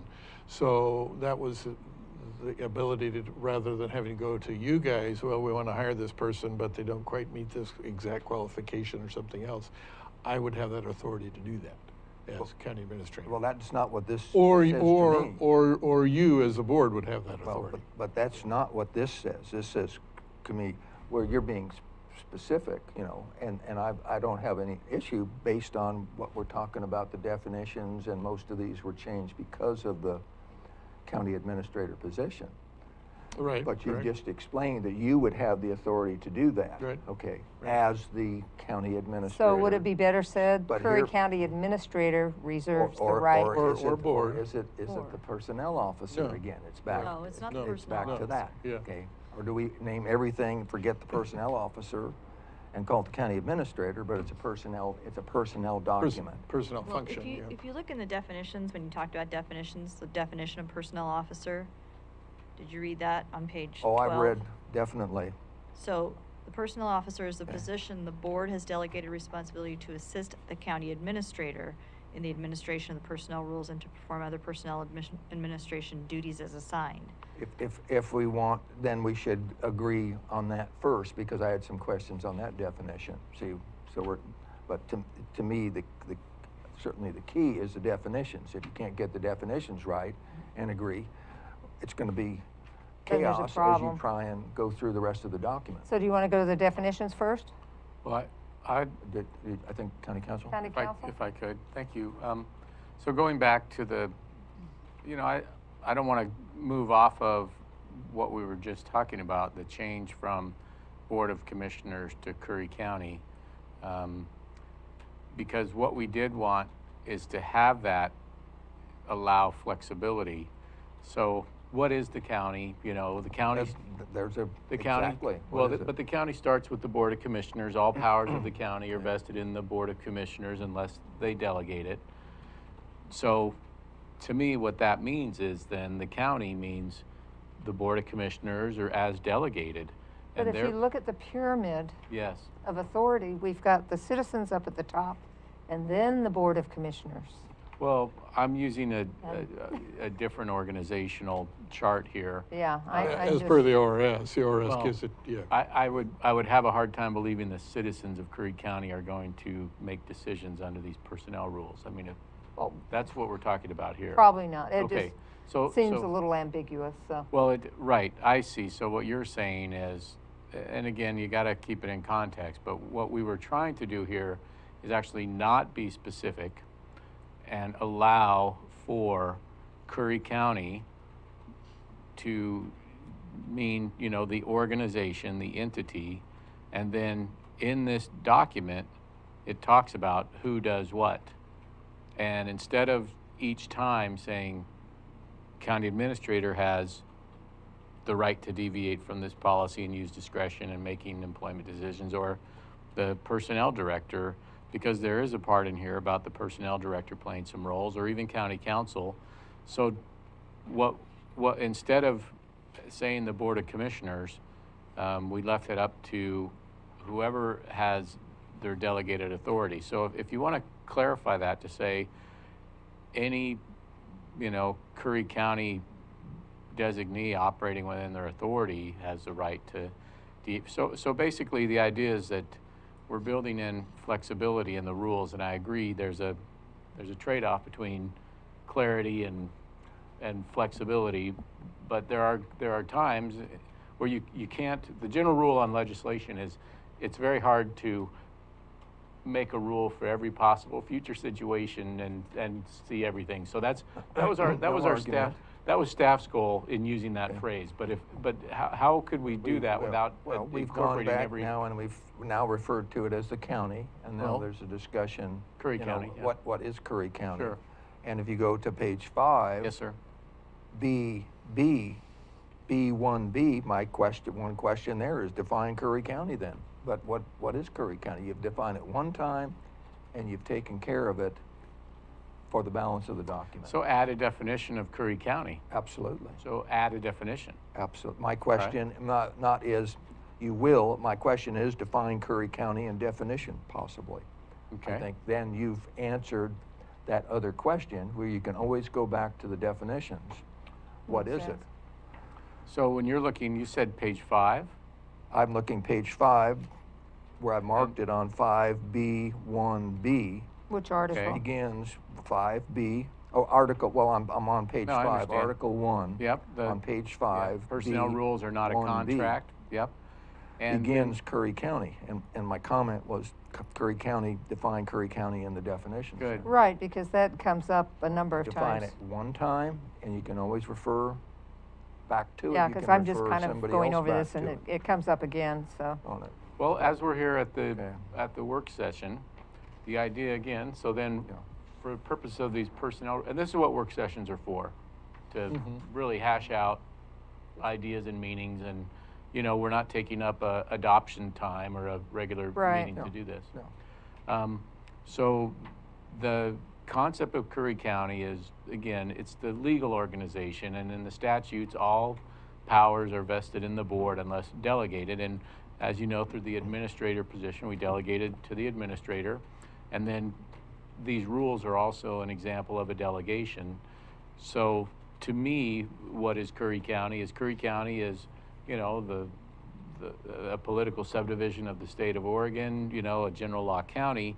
And then with respect to these rules, it means, the Board of Commissioners, who by law have all powers of the county, or as contained herein or in another, document, delegated representatives of the county, acting within their authority. I mean, I don't know, John Hitt, what do you think we're talking about when we talk about Curry County with respect to these rules? And that's the key. Mhm. It is in respect to this document. Right, right. Okay.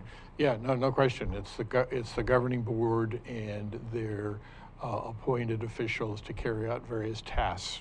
and Duly responsibilities. authorized. And, Yeah. and yeah. again, so then the question will be, well, who's duly authorized? And I don't think it serves us for purpose of creating this rule to say, board order of, January right. 2nd, authorized. Yep, I agree. And then that'll come on a case-by-case understandable basis. Yeah.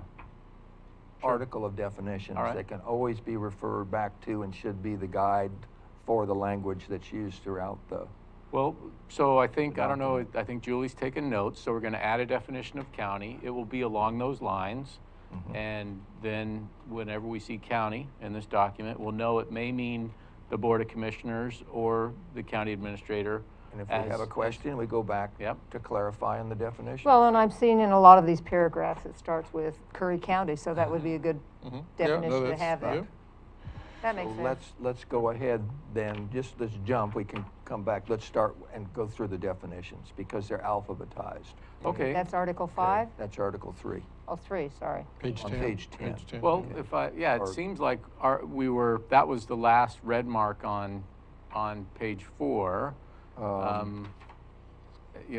And I can see there are other times between here and there.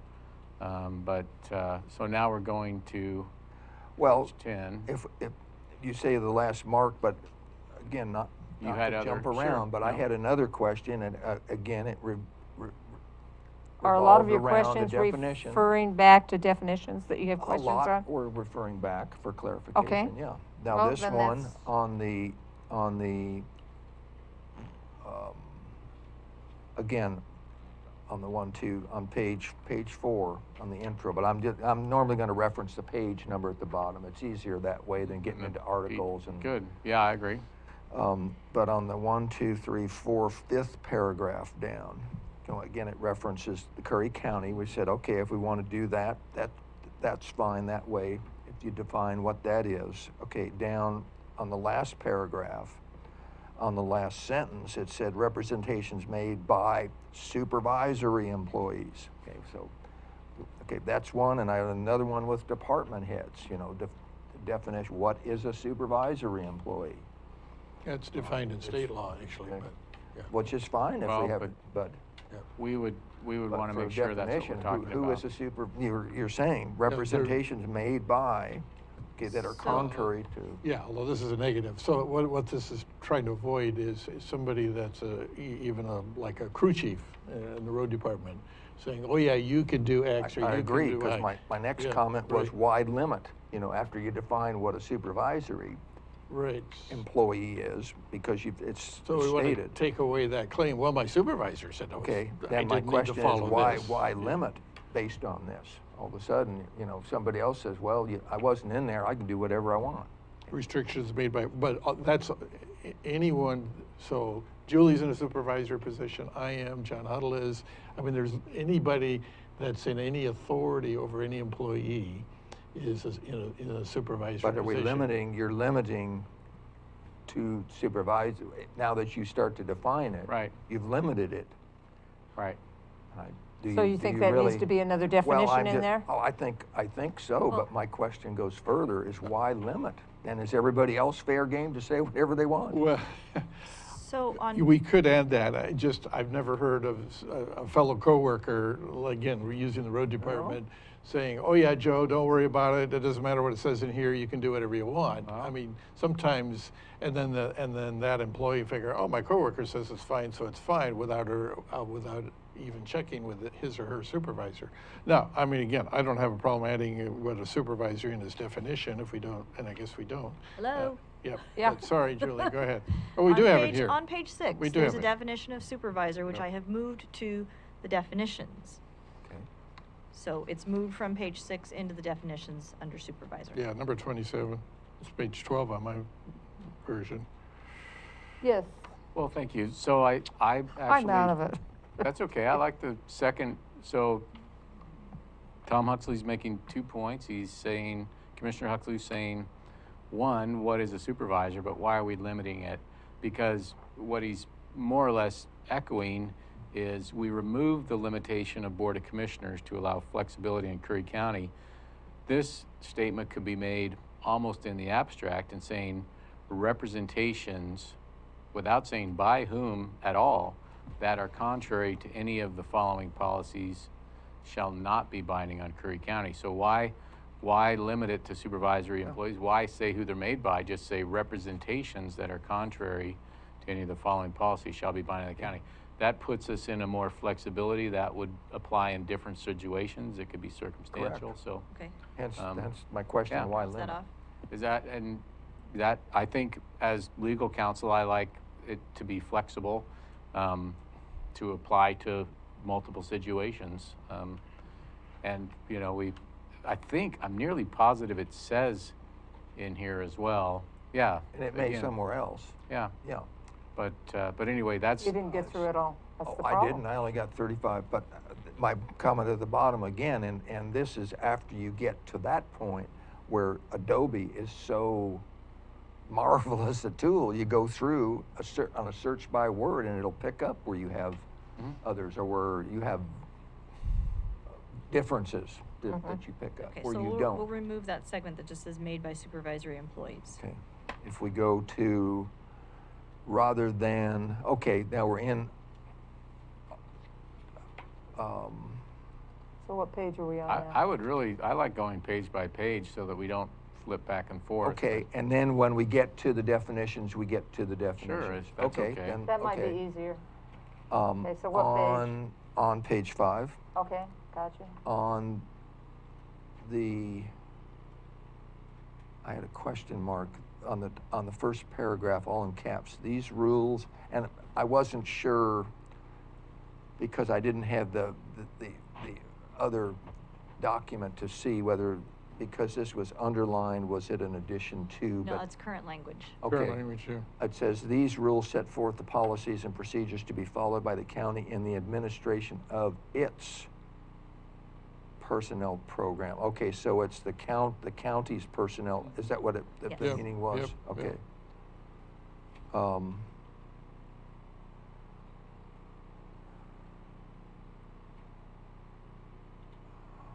Okay, down on, oh wait, we already talked about B, Who is the 1B, county? Curry County, define Curry County. And a lot of times also, and it is defined here, and I'm not trying to do an overboard with definitions, but a lot of documents have a lot of definitions to begin with to save a lot of grief later. As used in the manual, the words shall or will. Okay, so you're defining right there. Okay, I would at least suggest considering also definition for those words because they're so critical. Yeah, they're pretty throughout- powerful. throughout a It says right policy. there it should be interpreted As as mandatory. mandatory. Yeah, and there's a, What would you add to that? oh no, I'm just saying, I Put would it in the put it, I would put definitions it is in the what you're saying. definitions. I think it's good there. But Right. it's not Okay. in the definitions. And if ever there's the word shall versus will or may, in legal documents, So I just- believe shall's got the most clout. So copy it from the Historically, yep. definitions. Yeah. Yep. And then you get it alphabetized, so it's easy to Right, find. Right. Well, historically, and actually something different than will, but that's kind of been lost. On page 6, So you want to leave it there also, but addition, put it in the definitions? Definition page, yeah. Okay. Mhm. on page 6, there was a cross out at the top. It was C. I think That's because I it meant moved page 12. I said C, page 12. So where did I find that? Definition. Yeah, it was Definitions. on, Page 10, I think. okay, that's where it was. It was on number 27. It had been put in there. Okay. If that's an acceptable, and again, I wasn't trying to make these determinations what the actual definition should be. Certainly it should be there. If that's an acceptable definition, then fine. You just want it more clear by putting things in the definitions so that people Well, and can. so long as it makes sense. Right. Is this seem like a reasonable, succinct definition?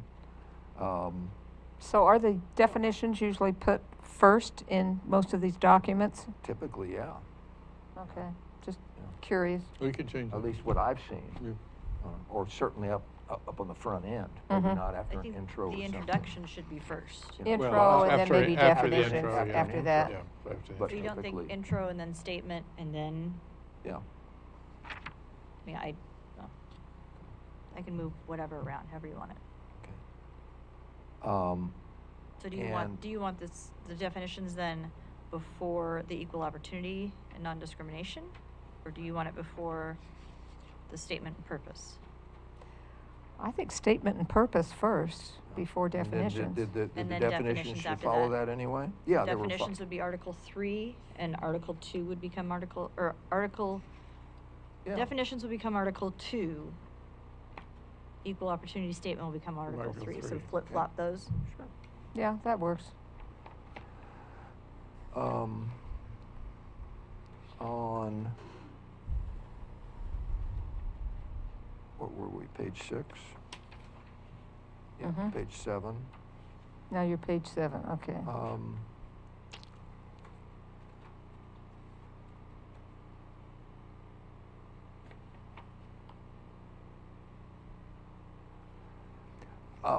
Just on the second paragraph, the last few words in the second paragraph. Yes, it's an employee manual, but we're saying there, the county is not bound by any oral promises concerning the length or terms of your employment. It can't just be employees because you have officials. Are officials covered in this at all or not? No. Elected officials are not covered in the, Elected, but do we have any other officials or department department heads are covered into this, yeah. Okay, even though there's a separate policy Mm-hmm. for department heads. Right. So are they is this just employees only are covered? Is that? Which one are you on? Everyone except elected officials. Yes, that's how I would, Okay, but we're referring to your employment. Whoever versus- reads this. Pardon me? That's for the reader. Yeah. Okay, okay.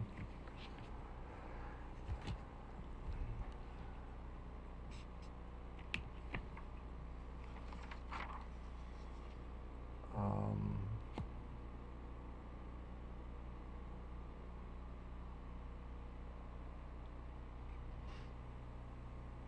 yeah, there was just a couple of word changes on page 8 under C2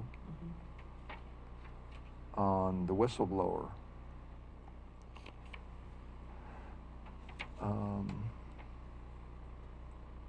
On page 9, on D, the paragraph under D, before D1, but just D. It says typically concerns, about midway down through that paragraph, typically concerns should be shared with a supervisor, department head, county administrator, legal counsel, or the personnel officer. My question is, it their direct supervisor, which I wouldn't think would be good. Do you really want that many different individual titles in there, or individual people, that a person who's concerned or has concerns, if everything's legit, some pretty serious concerns, or is it that they should they go to the personnel officer first? well, I think, and this is kind of standard wording, or at least close to it, and I think the rationale behind that is to encourage employees to go to somebody that's in a role of authority, but whomever they feel most comfortable with. Maybe if you add Yeah, something to that effect, then. Right, you know, and to we where certainly you- could. you We certainly know, could. To whomever, we give you this. Because if the with- complaint's about their immediate supervisor, then Yeah, no, I would say Well, that. yeah. Hard to you go there. certainly- Right. Yeah, yeah. So, and probably the one thing we should add too, if we haven't added it someplace else, is language that I've typically seen that if whomever you go to fails to respond appropriately, then they should Ratchet understand it they up. have the right to go to the next, yeah. yeah, you should Well, have a you've chain of given them authority in here there. the right to Right. pretty much go to anybody. Right, Right here. right, yep. So we should add that. Okay. And, So, where do we want to put? I would, Julie, you and I can work on that. I would just put it right after that sentence that Commissioner Huxley just read. Okay. Yeah. And then we'll work on that Yeah. together. just put that. On paragraph D2, when it starts discrimination or retaliation about, and halfway down, and my question came from the paragraph under D, the whistleblower. I'm saying why duplicate, but some of the red text here, again, the employee who believes has been subjected to discrimination, or for whistleblowing, should immediately contact, it's saying again, the county administrator. The personnel officer here has been crossed out. Not sure. Okay, so if I can explain a little bit of that. Paragraph 2 is there's whistleblowing, and then paragraph 2 is the protection for the whistleblower, that there won't be any discrimination or retaliation against that person for whistleblowing. So the reason we cross out personnel officer further down in the paragraph is because depending on who receives the complaint yeah. or the concern is the one that'll do it. So It if used it to doesn't only have be to the come. person, it used to Right. only be the Right. personnel Yeah. officer Right. who you'd go to, so then the immediate following said the personnel officer designee, shall conduct. And then because we added, Supervisor, the department head. people you could go to in addition to the personnel officer, we had to get rid of the personnel officer designee, and then it just says the county official, receiving the report or complaint. So, Well, but you're supposed to contact with questions on discrimination or retaliation. Mhm. The affected person is to contact the should immediately contact the county administrator. I'm going to read this out of sequence, but or the personnel officer, or county legal counsel, period. So you're going to contact any of us them. three. Yep, any of us three. Then a county official. Now, so we didn't even reference a county official by definition or term above, but now a county official Well, the shall county conduct, county or, official. or The the, county- okay, the county official. receiving the In a report. report or complaint. So that could only be, or Now, probably. so is the county shall conduct an investigation? Who's qualified to conduct it? All those different people to conduct an investigation? Well, we have to do investigations. Right. For really any kind Oh, of no, I serious complaint. understand, but who would be the? Well, Well, it that would be one doesn't of mean us they three. personally conduct the investigation. That means they're responsible for making sure investigation happens. Okay, So then- if it came to then- me, I would refer to Julie. Julie, would you conduct this investigation? Came to Julie, she might ask Counselor Huddle to conduct the investigation. Or in a very serious matter, particularly more complicated matter, we might ask for outside help, outside investigator. So, but it says that person shall conduct. Well, I don't take Shall is that mandatory. real literally, but. Pretty mandatory to me. No, we've already said it is earlier. Okay. Well, we But could now say, we're we could say shall be responsible for Well, conducting. I'm just saying. Yeah, we can say that. Just- That would be more clear, Okay. yeah, because that's the intent, will be responsible for conducting. Okay. Or shall Or be. shall be responsible for making sure it happens. Right. Be Correct. responsible. If you're going to Not- delegate, But you're not going Be to say that. responsible for the investigation, not necessarily for conducting the Yeah, investigation. no, not to conduct, yes, that's correct. Shall be Okay. responsible for. Shall. Because clearly when it said the county official, okay, well, that could end up, well, you're saying the county administrator is an official, the county legal counsel an official, and the personnel officer is an official. So they, okay. Mhm. I have a question for just the team as far as John Hitt and Julie Swift. Up above, subsection D, whistleblower, it says typically concerns should be shared with, you know, so, and it says supervisor, department head, administrator, counsel, personnel officer. So that's who you share your concerns with. And then in number 2, we say an employee who believes that they've been subjected to discrimination shall immediately contact, and we don't use supervisor or department head there. And again, it's entirely possible those would be the individuals who would be engaging in the discriminatory conduct in the typical scenario. Sometimes it's a coworker. But is there a reason in number 2 that we left out supervisor or department head? Because if I'm not mistaken, don't we direct all the department heads and supervisors to confer with us on any report they get? I think they're two different pieces. Good, okay, that's what I wanted to, 'Cause the I'd just like first- clarity of why we're having supervisor and department head in the top and not in the bottom. Because I think the top is for, if you think, the top is for whistleblowing. If you have a concern, you think something's going wrong, something's not Mhm. right, and you're gonna blow the whistle on somebody, Yep. go to your supervisor, go to your department head. Number 2 talks about discrimination or retaliation if you have blown the Done whistle on whistleblowing. someone. Okay, So that's a So- little more serious offense. I think that's why it probably goes higher up the food chain. all right, that's fair. As long as, I was just wondering in my mind what the reason was for the difference in the two. And so one is, hey, I'm gonna report a problem. Mhm.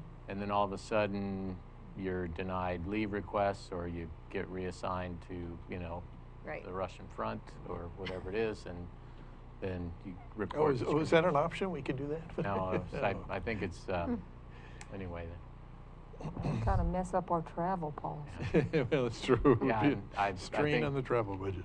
I'm sorry to use that as an example, but anyway, so I understand the personnel officer's explanation. It does make sense. Does the board have questions why there's differences of who you would report a simple, hey, I think there's a violation versus, oh, now I'm being punished for the for reporting it. So we take it to two different people because they're technically two different things. Okay. Okay, And, yeah. And the county official just means those three above. So now you defined a county official. Yeah, maybe we could, well, that's, we could take that out and say, just repeat it again. The administrator, council, or personnel officer shall, receiving the report, shall conduct an investigation. The one issue about the county administrator conducting an investigation, well, yeah, that's okay. This is a different kind of, this is a whistleblowing investigation, so, or discrimination on whistleblowing. Yeah, retaliation. Yeah, I don't know that, it's possible that the county administrator, my usual advice is that the person who would ultimately make the decision not do the investigation. Yeah, true. So let's say, for instance, we had a whistleblower. Someone said, hey, somebody's spending money, or somebody's, using a backhoe to landscape their lawn or something like that. Just, there's some violation of a law done by a county employee or official or what have you. They report it to supervisor, such and such, department head, county administrator. And again, the next thing you know, they feel they're being discriminated against, et cetera. And then they report that discrimination. If they report it to the county administrator and they say, hey, my supervisor is discriminating against me because I did whistleblowing on him, ultimately the county administrator may be the person who has to discipline that supervisor.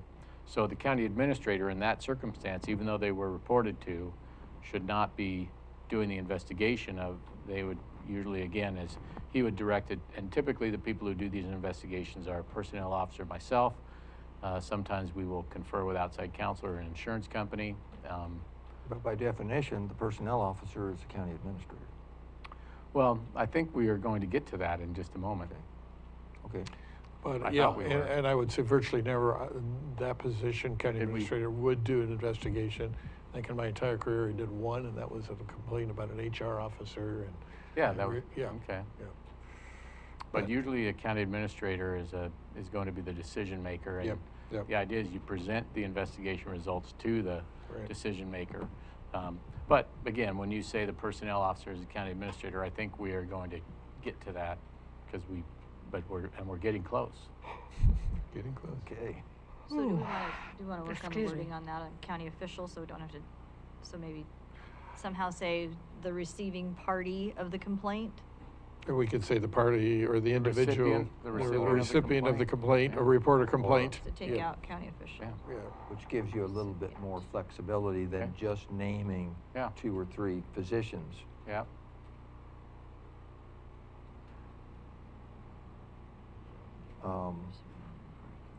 On the second, still on page 9, on the second to the last paragraph, beginning with anyone desiring additional information. Okay, it's saying, now it's saying, please call the Curry County Personnel Officer, but basically it's still the same personnel officer. Yeah, and again, Is there any Julie, need to put Curry County in there? Just contact the personnel officer? Throughout Could do this that. thus far, we've used the personnel officer, I think. Sure. Throughout. Take it out. And is this addressed down here where we want to, I guess you're giving them a phone number, or by mail, this is where it would go then, Yes. that to the finance department, to that suite number. Yes.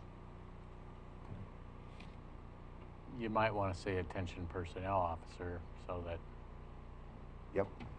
it doesn't, just get opened by anybody. Got it.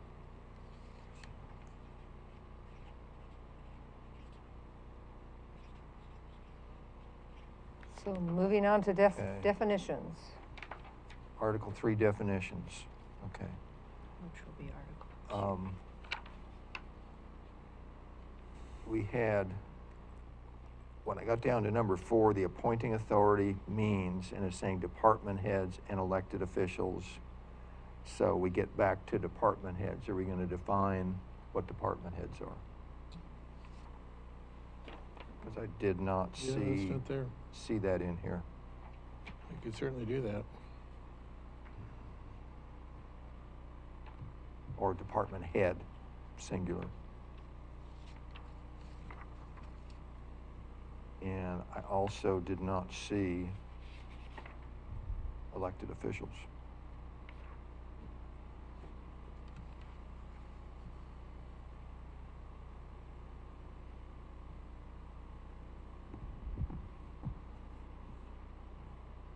Now, to carry on with that, or continue with that, the number 4, the definition, okay, we're saying appointing authority means department heads and elected officials with the ability, is it ability or authority, okay, to make personnel recommendations to the county administrator.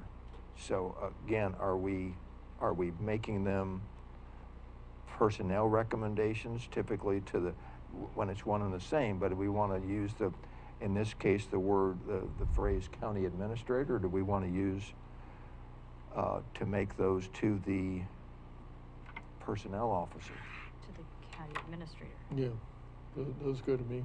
Okay.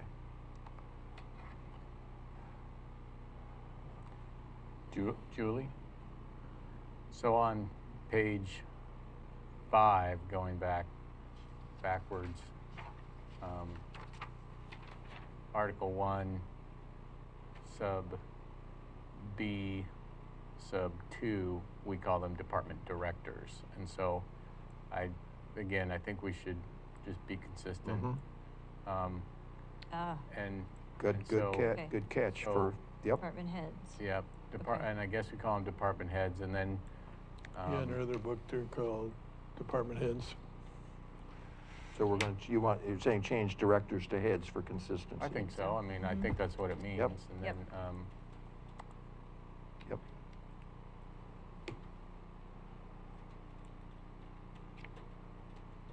Now, did we, while you're, I'm sorry. could I ask another one, going back up again? I'm now on page 8. Page 8? Yep. And this is under religious accommodation. We talk about number 2, C2. It says, depending on the type of conflict and suggested accommodation, the supervisor should confer with his or her manager and Mhm. the personnel Yep. officer. Okay. So do we know, Department does the head. manager mean department head? And, do we want to define department head to, as, I mean, essentially, they are the folks appointed. We only have a handful, I think, in the county. It might make sense to list each department that has a department head. Quite a few. I wouldn't, only because Okay. things change so often. All right, good I was enough. going to say, it could change. Yep. I think All right. that'll be something in the organizational chart probably. Okay, so we'll have to come up with a definition of what a department head is, or who is a Okay. department head. So the supervisor should confer with his or her department head. Okay. Is it ever going to be the case where the supervisor is the department head? Potentially. Oh, yeah. Isn't Yeah. that, Oh, that yeah. most of the time because we don't have a Any- lot of layers in our, Any, Yeah, there are Many times some it would department be- heads that are yeah. one-person departments. okay.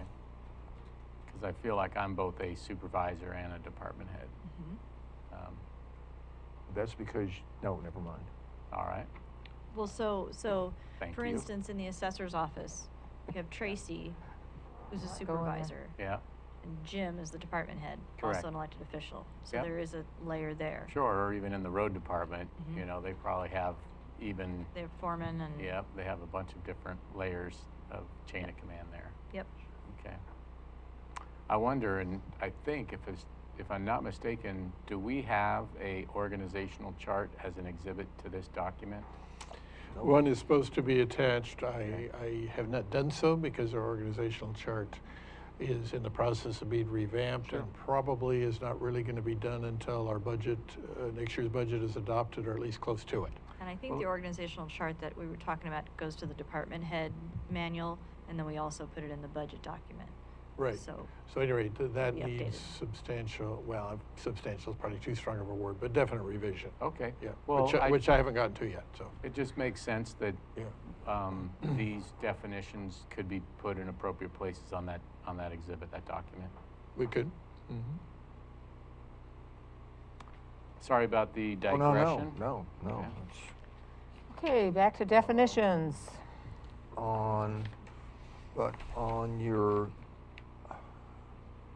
on 10, so we're still, okay, page 10, okay, to the county administrator. And then we said department head definitions, we've talked about that. okay, so right now we need to come up with a Curry County definition, a department head definition, and an elected official definition. That's what I have, yes. Correct. If we go to page 11, which starts on number 11, page 2 of the Article 3 definitions, is there, this starts with 11 as domestic partner. Is there a prevailing definition today as far as what a domestic partner is? I believe that's it. There's a definition in state law, yeah. Is I this- don't know if this is exactly, it? I Yeah, don't know. I don't There know. is a definition in state law, though. I would say, just suggest to verify and see what it is, because I think it changed. It's a different world, but it's changing. It's true. You know, you might as well get the most accurate interpretation. Okay. And then on the flex schedule, I had circled appointing authority, but we just addressed that.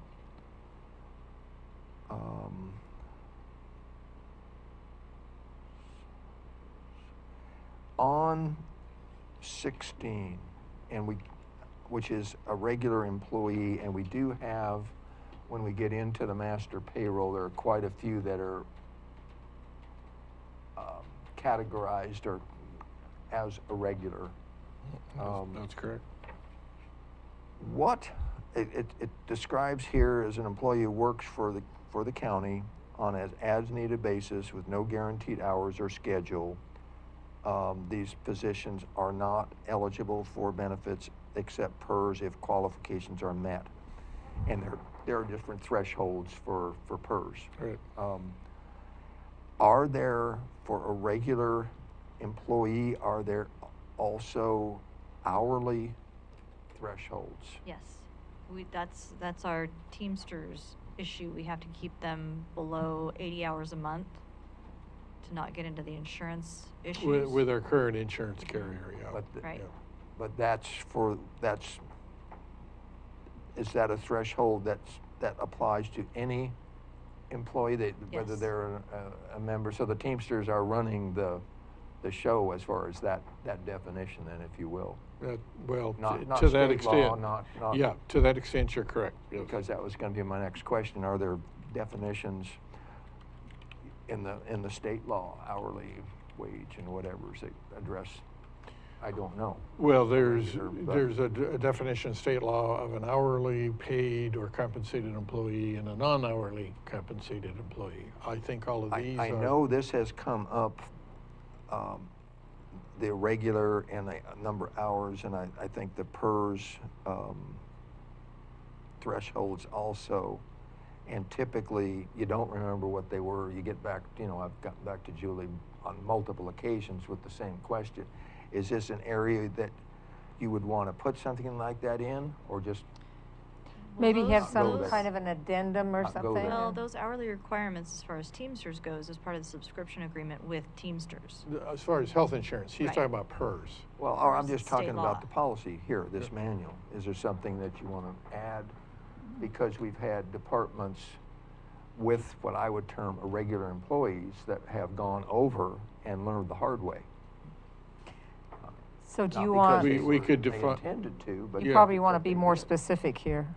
We could define what those PERS triggers are. And pretty expensive lessons. Right. on We could some. define what those PERS triggers are. Do they change regularly? I don't The think so. I think they've Parameters? changed in a while. No. Yeah. Okay.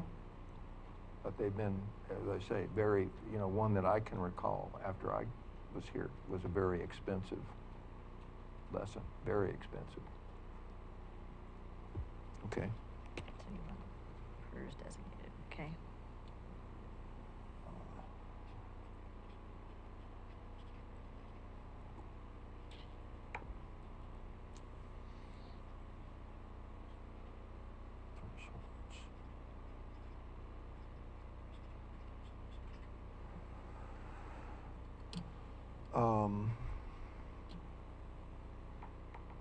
On the out-of-state travel, and again, I'm not sure why some of these names were here, but it's, this is on number 18 on page 11, under still the definitions. It says, out-of-state travel, I'm assuming by anyone, but I don't know, to or through a state other than Oregon, but excluding, it was these, excluding travel through Del Norte County, California to arrive at a destination in Oregon, comma, travel to Del Norte and Humboldt counties, comma, California, comma, and travel to Clark County, Washington, comma, by county employees.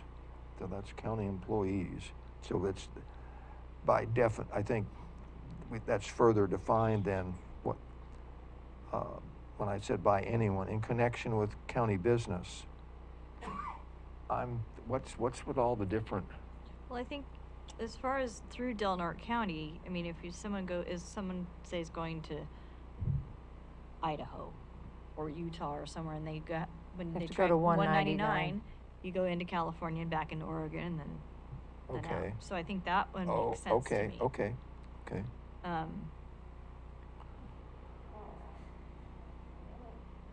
Well, I just Honestly, I think don't this know is, why the Del Norte and Humboldt. these are excluding these areas from being considered as out-of-state Right. travel.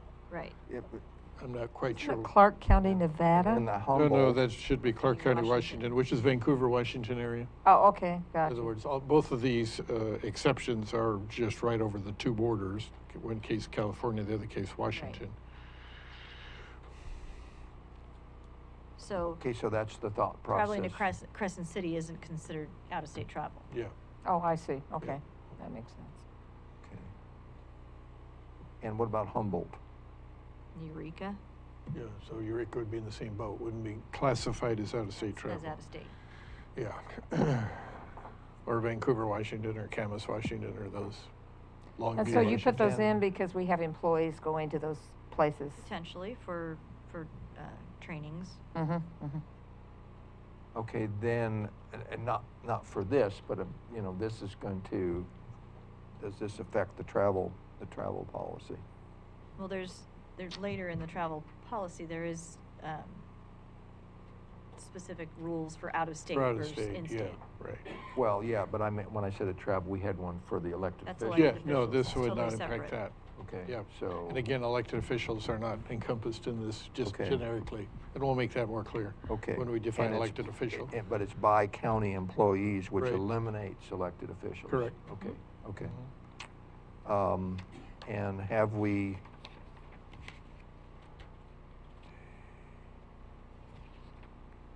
Have we defined an employee? Yes, Where did number we do that? 13. I'm sorry? On page 11, 13. number 13? Number 13 is Okay, employee. okay. Yeah. Okay.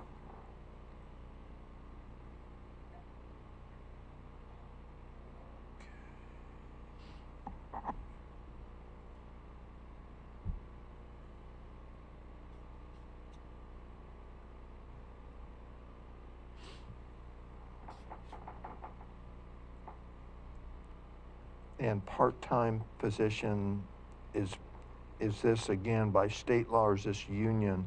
Part-time position means any position or appointment of a minimum 0.5 FTE that has regular daily, weekly, or regular daily, comma, weekly or monthly hours, less than the hours of work established by the board. Whew. I think that falls in with the SEIU contract. Yeah, That's yeah. SEIU? This is gonna be Yeah. non-represented, so for instance, a road department employee. I'm sorry? A road department employee who's at least 0.5 would be considered a regular part-time employee. Versus an irregular employee. Okay, Right, so and this for is someone who more falls to, into the to union. follow the SEIU agreement or no? No. Okay. No. SEIU has their own agreement as far as qualifications, so these are non-represented employees, which the only large group we have of that is the road department. Right. Okay. So, okay.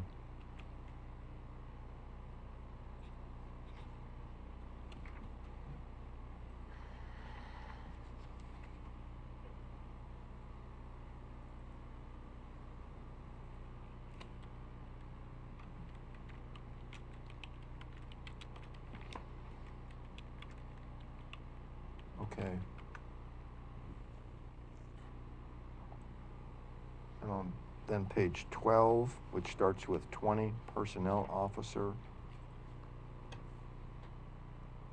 I thought we talked Okay. about that before. Yeah, so do we need to do any rewording on this? We're saying, is the position the board has delegated responsibility to assist the county administrator? Mm-hmm.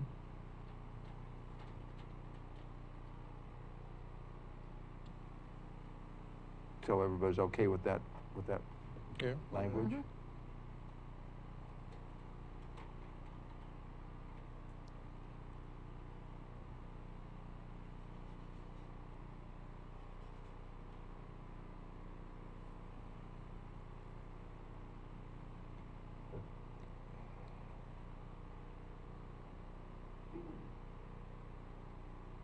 On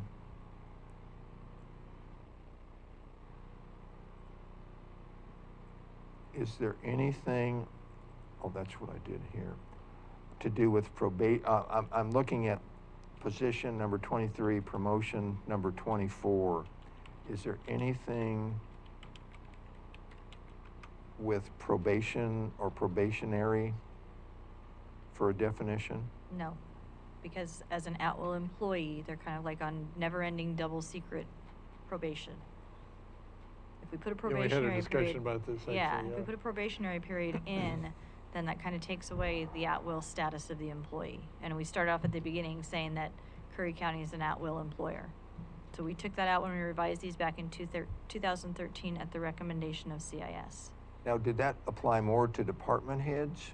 Because I know that was a change in the department. It's head any policy, or non-represented employee, so that would include the road department. So there are no probationary periods anymore. Not for non-represented employees, Only for the two union. only for the union employees. And that's in their contract. Okay.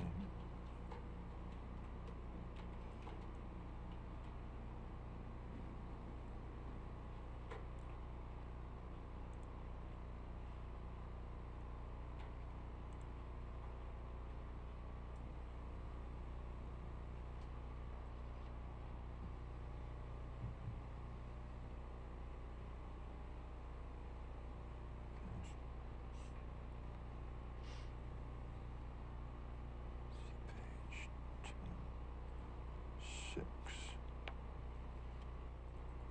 Page 10, 6.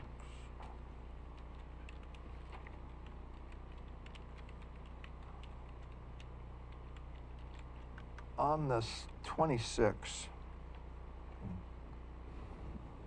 it's salary evaluation committee. What did I say? See page 10.6. I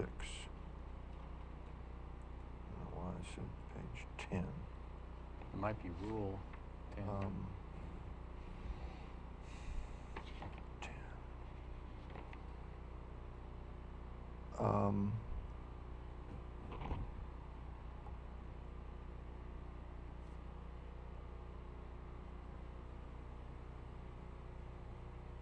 This is not the committee.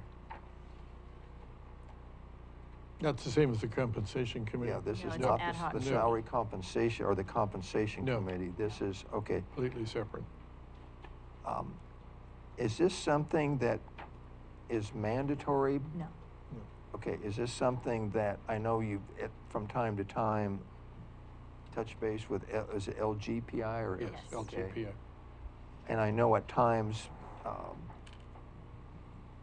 for whatever, you know, reasons, availability of people, on and on and on, it doesn't happen. Correct. So is this something that needs to, does the county need, with the administrator and the system now, do they really need a salary and evaluation committee? That's the question that I have. Well, it is appointed and meets at my direction. So generally speaking, you're correct, we don't need it. It would only be under rather unusual, like a new position being created where there was Well, some. we did that, and we didn't need the committee. We created the county administrator position. We created the interim administrator position without any of that. Yeah, So no, do you we- can, do we- you can, and I could. But just, there may be a situation where I would want to say, you know, I'm not really sure what's a fair compensation for this So position. would you feel comfortable contacting LGPI? Oh, yeah, of course. Well, Yeah, so yeah. can I give And you a little normally bit of that's what we background? do. Yeah, what the genesis of the committee was back in 2001 when we had LGPI do a countywide salary study, and it was Right. it was both an internal study to align positions in like salary ranges, and it was also an external market study. What happened at that time is there was this committee created with the assistance of LGPI, and at that time we had two department heads, two non-represented non-department heads, two members of SEIU, and two members of Teamsters for this whole thing. And so once the results all came out, Teamsters decided not to buy into the salary study, so the Teamsters employees went off of the committee. But the rest of it remained intact, and we were meeting about once a month because at that time we had home health, we had public health, we had mental health, we had several positions, and they were always evolving and creating new positions and doing different things. So at that time, the committee was very important because we wanted to keep it objective. We wanted to have a group that what we did was there's 11 factors, and so you put a point value on each of the factors. We would take that string, send it to LGPI. LGPI says, hey, that falls into salary range 9. We don't have the matrix here. We don't know what numbers make up what. So it was a way to get positions into salary ranges, taking out the people and the commissioners at the time that said, hey, I really like Susie Q, so I'm going to put her to range 10, when the position maybe only belonged to range 8. So this whole process was created in 2002, and we kept that committee intact. As the county has shrunk, the committee is not made up of so many people anymore. My position is static on the committee. We have one department head, one non-represented, one non-department head, and one SEIU member. Because we are stretched so thin, the committee has not met in quite a while. And so any job descriptions that come through, I've just sent them directly to LGPI. Now, that being said, LGPI does charge for this service to put them in the salary range, where when we were doing the groundwork on our end, it was less time that they had to review. They would look at our evaluation string, go, yeah, I think that's pretty good. That falls in a range, whatever. If they said, well, why is this, and maybe we should talk. So I think it has its place.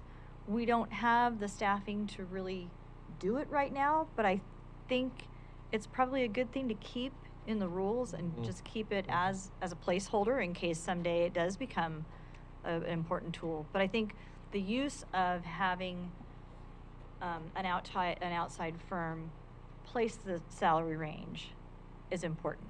So what you do is you give the LBG, whatever they're called, a description, a job description, Yes. and then they put them in a salary range. Yes, what they do and what we did as a committee, we had the job description. We place a point factor on each of the factors, a point value on each of the factors, and then we would send our result for them to tell us where it falls in what salary range it falls into. So how much does it cost to do that? I think they charge $110 an hour.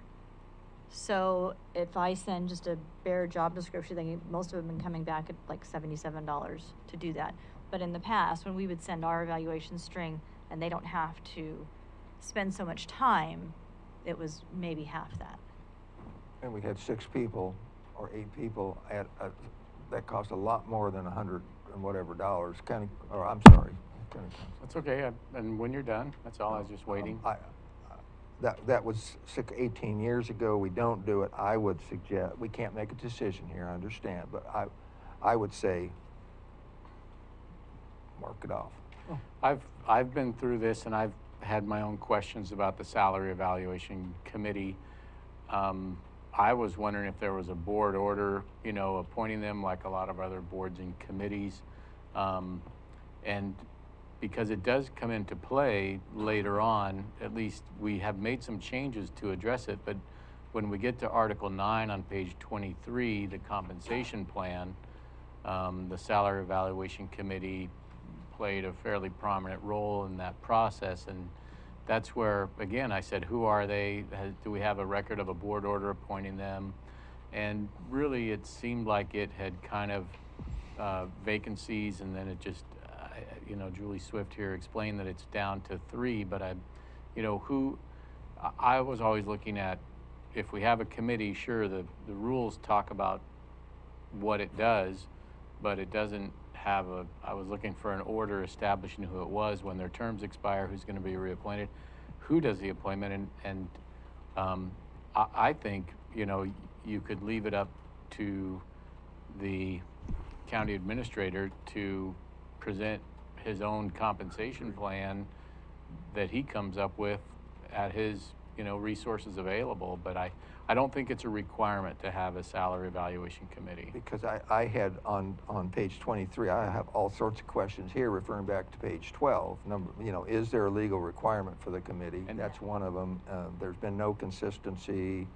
Right, Is and there a written policy procedure? if you look et at cetera, Article et cetera? 7, Yeah. we did a significant, Yeah. at least in the reclassification allocation, we took out a lot of references to the salary evaluation committee, but we still have it there. I don't know that it changes things. I think it would be a good, I mean, again, this is a work session. This is Yeah. where you talk about concepts and ideas and values and benefits and, you know, advantages, disadvantages, to having it in our rules and having it be a will and a mandatory and a required. And then we earlier talked about giving us flexibility. Do we want to be locked into using a salary evaluation committee, or do we want to allow the county administrator to have whatever tools are available? The idea of these rules is that they prevent a just and equitable compensation packet and those kind of things. And yes, a salary evaluation committee could be one way of doing it.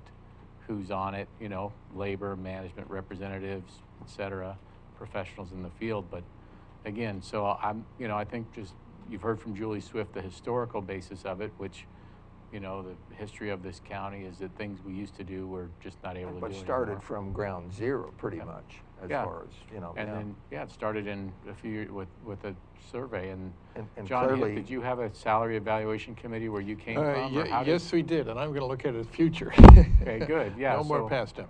That's all, I just thought, you know, Yeah. this is time to talk about this stuff. Well, I but think. clearly it hasn't been a requirement. No, because it's we've definitely, not paid any. yeah, definitely not a requirement, nor do I think it should be a requirement. And maybe we want to add a mayor, 1 or 2 mays in here to One or further, two who? may, M-A-Y, like the. it permissive. Yeah, may be And a will appointed and by the shall. county administrator, who then may make recommendations to the Board of Commissioners. So I just think it should be left, and left to the judgment of a future county administrator. I would guess that the vast majority of the time, a future county administrator like myself would not employ this, but there might be, again, special circumstances where they might want to, and I think leaving it here, again, particularly if we make it clear that this is a permissive type of thing, I don't think it hurts anything. Well, and would we want the same representatives every time, or? No, it just means that this just gives some requirement for the county administrator to recognize that there should be a diverse representation. Wouldn't be the same individuals, you know, just somebody from the union, somebody from a department manager, that kind of Now, thing. we're making changes as we go through. Talking about them, yeah. In a workshop, you can't make decisions, but Nope. we're making decisions in a very real sense as far as change this text or change that text. Well, it'll be brought back, be and brought whether back to those the table. changes are So made is, My suggested change would be to remove yeah. the salary evaluation committee. So- And you could, that would be my suggestion. There is on file in the Commissioner's Journal, rules about the salary evaluation committee and what the makeup is. All right. So that is okay. out there. Maybe we should get a So copy question, of what was that. the impetus for even starting it? Just curious. Well, when we did the, when LGPI came in and did a countywide salary study for us, Mhm. and that was part of, so it wasn't just the LGPI guy coming in and saying, okay, this is this, this is this, and this. He had this team of employees that were part of the process. So everyone did their own, they filled out a data questionnaire on how much time they spend doing whatever, what their education is. So it was a real So this was comprehensive their study. suggestion after doing that study? Yeah, they said keep the committee intact because then we don't have to have an LGPI person come or be responsible every time we had 5 job descriptions to review.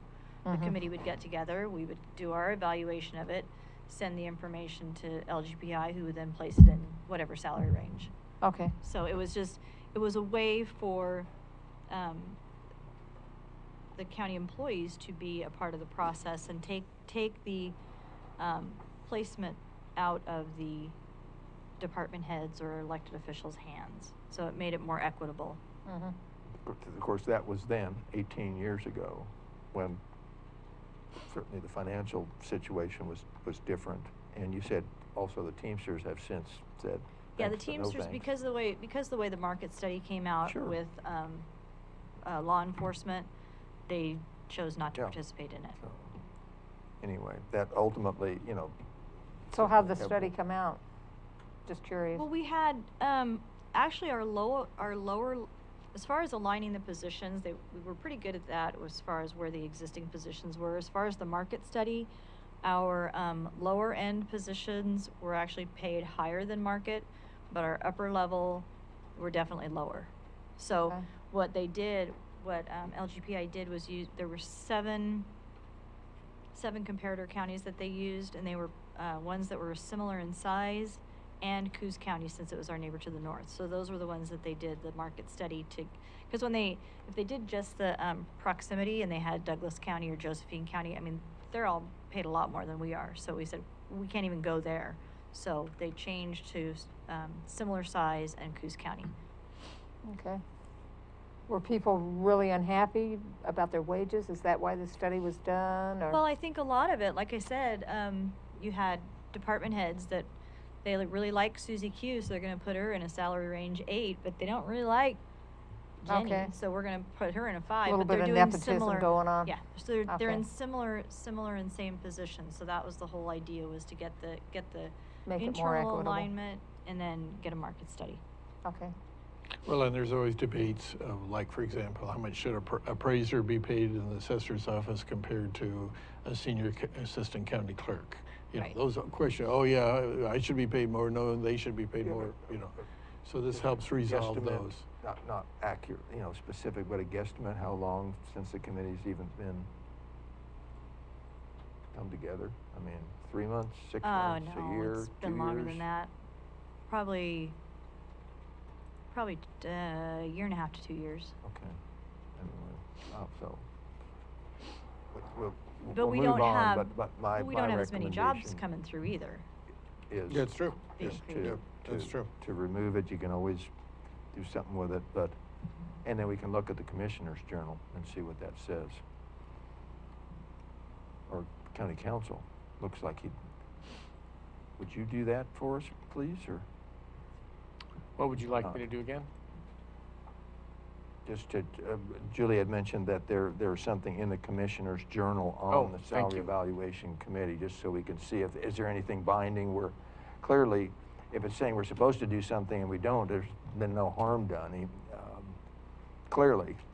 And I think it may say that, but so many times, we find, and that's what you've been going through Yeah, with no, right. Administrator Hitt, you're going Yep. through these old orders that say Right. all these things, you Yep. haven't followed them for years. Right, Anyway, right. so what's the, Mm. what was the real value? There may have been a value 15 years ago, but is there a value So what you're today? saying is we need to throw out what we're not using? Well, I think that's certainly what's been occurring here Okay. with Well, and Administrator yeah, Hitt and many orders. things Well, like that's that. true. But maybe As far as if the orders, county yes, council that's could- true. What I'm doing through the magic of the internet is Mm. emailing my assistant right You're at delegating. this moment and asking her Right to on. find exactly what Thank you're you. asking. Thank you. So if we go to, the 27 was an add-on with the definition of supervisor. Temporary position, is this again, Julie, something that is more defined or regulated, if you will, by collective bargaining agreement language or not? Some of it is. Temporary employees, if they're less than 6 months, then we don't get into PERS. PERS is a minimum 6-month waiting period before you become a member. So if a person is less than 6 months, they don't fall into the PERS. That's one thing. That's also an exclusion in the subscription agreements for the Teamsters insurance, temporary employees, because they're less than 6 months. So if it's somebody, regardless of whether they're a member of a collective bargaining agreement or not, that threshold still applies? In other words, if somebody's working temporary for the assessor's office, the planning office, the surveyor's office, the whatever. Well, but I think then you're looking at the collective bargaining agreements. I don't think they recognize temporary employees. This is just non-represented temporary employees. Those are going to be under one of the other collective bargaining agreements, if I'm understanding your question right. And I haven't looked at our collective bargaining agreements for that. Usually in my experience, they make a reference to temporary employees not being part of the bargaining unit. Do ours? Do you recall? Or I don't recall. Oh, you don't recall? I'd have to Okay. look.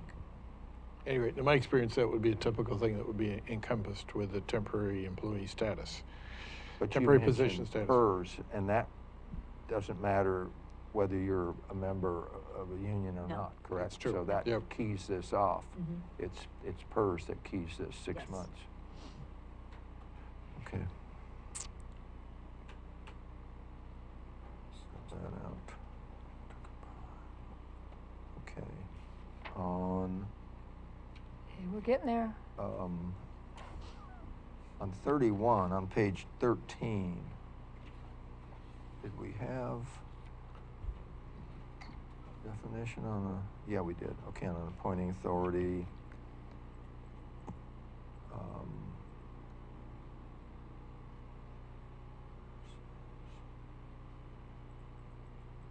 Excuse me, I'll be back in just a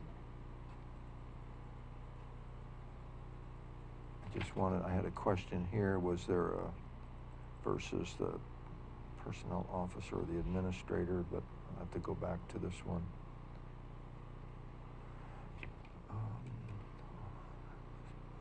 See, it's saying all voluntary demotions must be approved by the appointing authority, and that's where I was trying to see what was the appointing authority.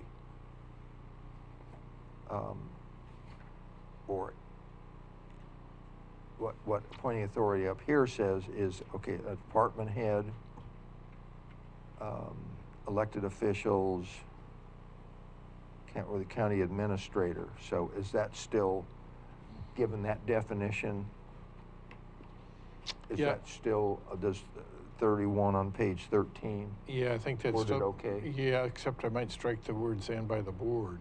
I don't know that. Oh, is it still And by in the there? board, pardon Yeah. me? Yeah. Okay. Well, the only part about that is the board can still, Other than Still the board is, directly- yeah, right. they directly are, they are Right. our appointing Right, authorities right. per the rules. So if you even need to say and by the board, Yes, I think it's they just are redundant. our appointing authority. Yeah, I think it's just Yeah, redundant. I think too. this is the first time that it's been used that way that so far, so should we remove it? I would just strike "and by the board" By in the that board. sentence. But, because the appointing authority would be myself in most cases, for John Huddle and myself, it would be the Correct. board. And So- again, I don't think, and the board hasn't come into any of these other definitions. Right, and what would you really care if, you No. know, one of the road No. So are department we okay employees just took a to- demotion? just to strike Yeah, that? yeah. Mhm. Okay, Right. I mean, all it means is the Okay. pay goes down. okay, I think we're done with the definitions. yes. Just in time. What we did on 31 on page 13, we Uh-huh. just struck "and by the board." just left it as the appointing Ah. authority. And that, Okay. yeah, that second to last sentence. Got it. Thank you. Okay, then on Article 4 on page 14. I also need to excuse myself back in a little bit.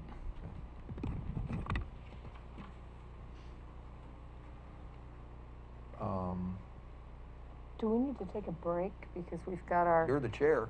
You're the Yes. boss. You're the Let's chair. take a break, What time a is it? 5-minute break. It's, time is it? it's for, Or do you need 2:45, 10? almost. John. Two. Almost 2:45. You want to take, what, you want to go Let's- to what then? Let's take a 5-minute break till 10 to. Okay. It'll give me a chance to stand up and Okay, wake up. so, Such exciting Great. stuff. How can you go to sleep on something this exciting, Madam Chair? 7? Okay, it's now 2:57, and I wish they'd fix that clock to 12 hours instead of 24. We're gonna. Okay. Are you resume on, the do you have your workshop. microphone on, Madam Chair? Oh, I guess so, yeah. Probably couldn't have been heard, you couldn't be heard, said what you said, I think. So we are resuming this meeting to finish talking or Continue. continue talking about the I don't think we're gonna get through it all. No? the personnel rules. So we finished off with the definitions, and I think we need to come up with a game plan to streamline this whole thing, or I would Get- say to go a certain point, check my chair today, and then set up another workshop. okay, To well, continue. one of the problems we're going to run into is time, but probably better have it done right than. I think there have been a lot of good changes made in the last hour and a half, is my opinion. So, a question, would it be possible, because one of the problems that we were experiencing was having consistency throughout, would it be possible to go back and kind of look at it to make sure that we're consistent? I would certainly believe that would be possible, and I'll probably rely on the two eagle eyes of Julie and John Huddle. 6 Uh, eagle eyes, Mine aren't very eagle. 4 eyes. And Oh, yeah, 2. okay, yes, yes. Oh, How much okay. Counselor further- Huddle Okay. has 4, that's right, How- Well, I yes. have how much- context. But too, yes, I'm so- sure we Where can do that. Eight Do you want to go today? That's Okay, your how call. about, let's at least do Article 4, how's that? Well, can How we many do more than articles? Article 4? Well, how many articles do you want to do? Because we need to talk about the elevator also. We do, and I apologize for that, but there's no choice. I'll tell you what, let's talk about the About- elevator first, and then we'll go back to this.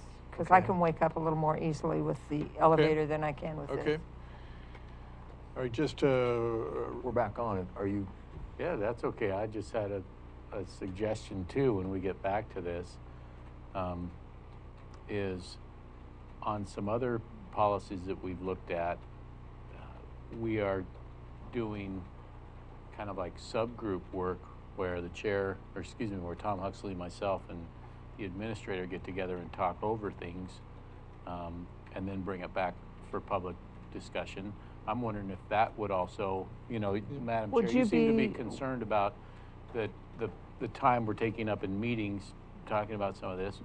I agree with Tom Huxley. We are doing very good work on these, and he himself has done excellent work here, so He is a really detailed I person. know. And, I've noticed that. and, you know, and I think that's important. well, this is an important document. Yeah. It is an No important. doubt Would you about be it. willing to be part of a subcommittee to? So, well, or just, yeah, just the only thing is, I personally am in favor of the entire board having a decent handle on these rules, because you do become involved at the most important times on administration of them, and they are a matter of, you know, our relation with our employees, and they create, there's just a lot to them that I think for you to have a good working knowledge, to go through the whole thing from start to finish at least once for all the commissioners makes sense. But to do this fine detail work of them, maybe, you know, again, we could parse it out, but that's just a thought. Well, we can. So what would be your suggestion to Well, move forward? You got Tom, Well, Commissioner Huxley we've likes to talk. spent, we, you know, this morning we didn't touch this because I'm glad we Right. revised it and got through all the other items. Mm-hmm. We've spent 1 hour and 30 minutes on this today. That much? Well, I say that's all, based on, you got through the definitions, which is a big one. I'm Well, sure there that will seemed to be a other problem. changes as we Right. do that, or additions. But that is gonna make it easier for the future. Okay, so what would your suggestion be? Well, That we I'd go suggest that we through go 3 or 4 articles? to, well, you go to address the Or elevator. let's do a time. the Let's do the and elevator and say- then go till, And then say go till, it's 3 o'clock, go till 4 o'clock. okay, that's fine with me. Okay, is everybody okay with that? Consensus? Julie? Sure. Okay. Okay, elevator. Okay, so we're gonna change here to the elevator. Change gears. And I know change that's not floors. on the agenda, but it's kind of an emergency that Right, we talk yep, about it, yep. so. Do you want me to go ahead and proceed, Madam Chair? Yes, would you please? Okay, quick overview. You have before you an email chain of 2 pages. On the upper left, it has my name, John Hitt, only because I printed it out. The first email, or the most recent email, is from Sheriff John Ward. I won't go over that. It's a relatively short email, other than his last paragraph, referring, of course, to the jail elevator, or the old city, or the old county courthouse elevator. It says this has to be addressed right away and a solution be given. We have no other options other than to cross our fingers and hope nothing happens. I'm not willing to do that, so I'm putting the BOC on notice that we have to fix this problem now. And he refers in the prior paragraph as to why the elevator is so important as far as moving prisoners for daily court appearances, etc., and other things that are moved and relocated by means of the elevator.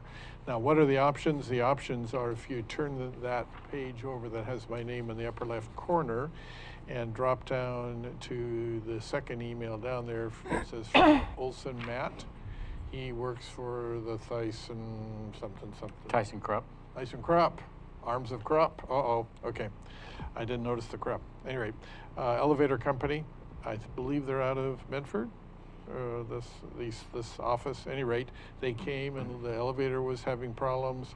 They came and looked at it, and this is their report dated yesterday.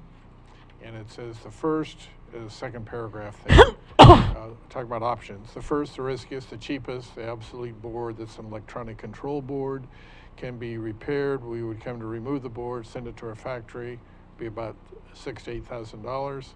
If the elevator board can be repaired, we'll come back and reinstall the board, then test the elevator safety functionality. This would be around, and I believe he means an additional $7,000 to $9,000. By the way, if you want a great career, get a job as an elevator repairman at $300 The testing, I mean, it's insane what this. No, I know, place- I know, I'm being they're- facetious. yeah. Oh, no Yeah. facetious Yeah. about it, but when they have Yeah. to have it certified every Yes, so I often, know they and it's do. crazy.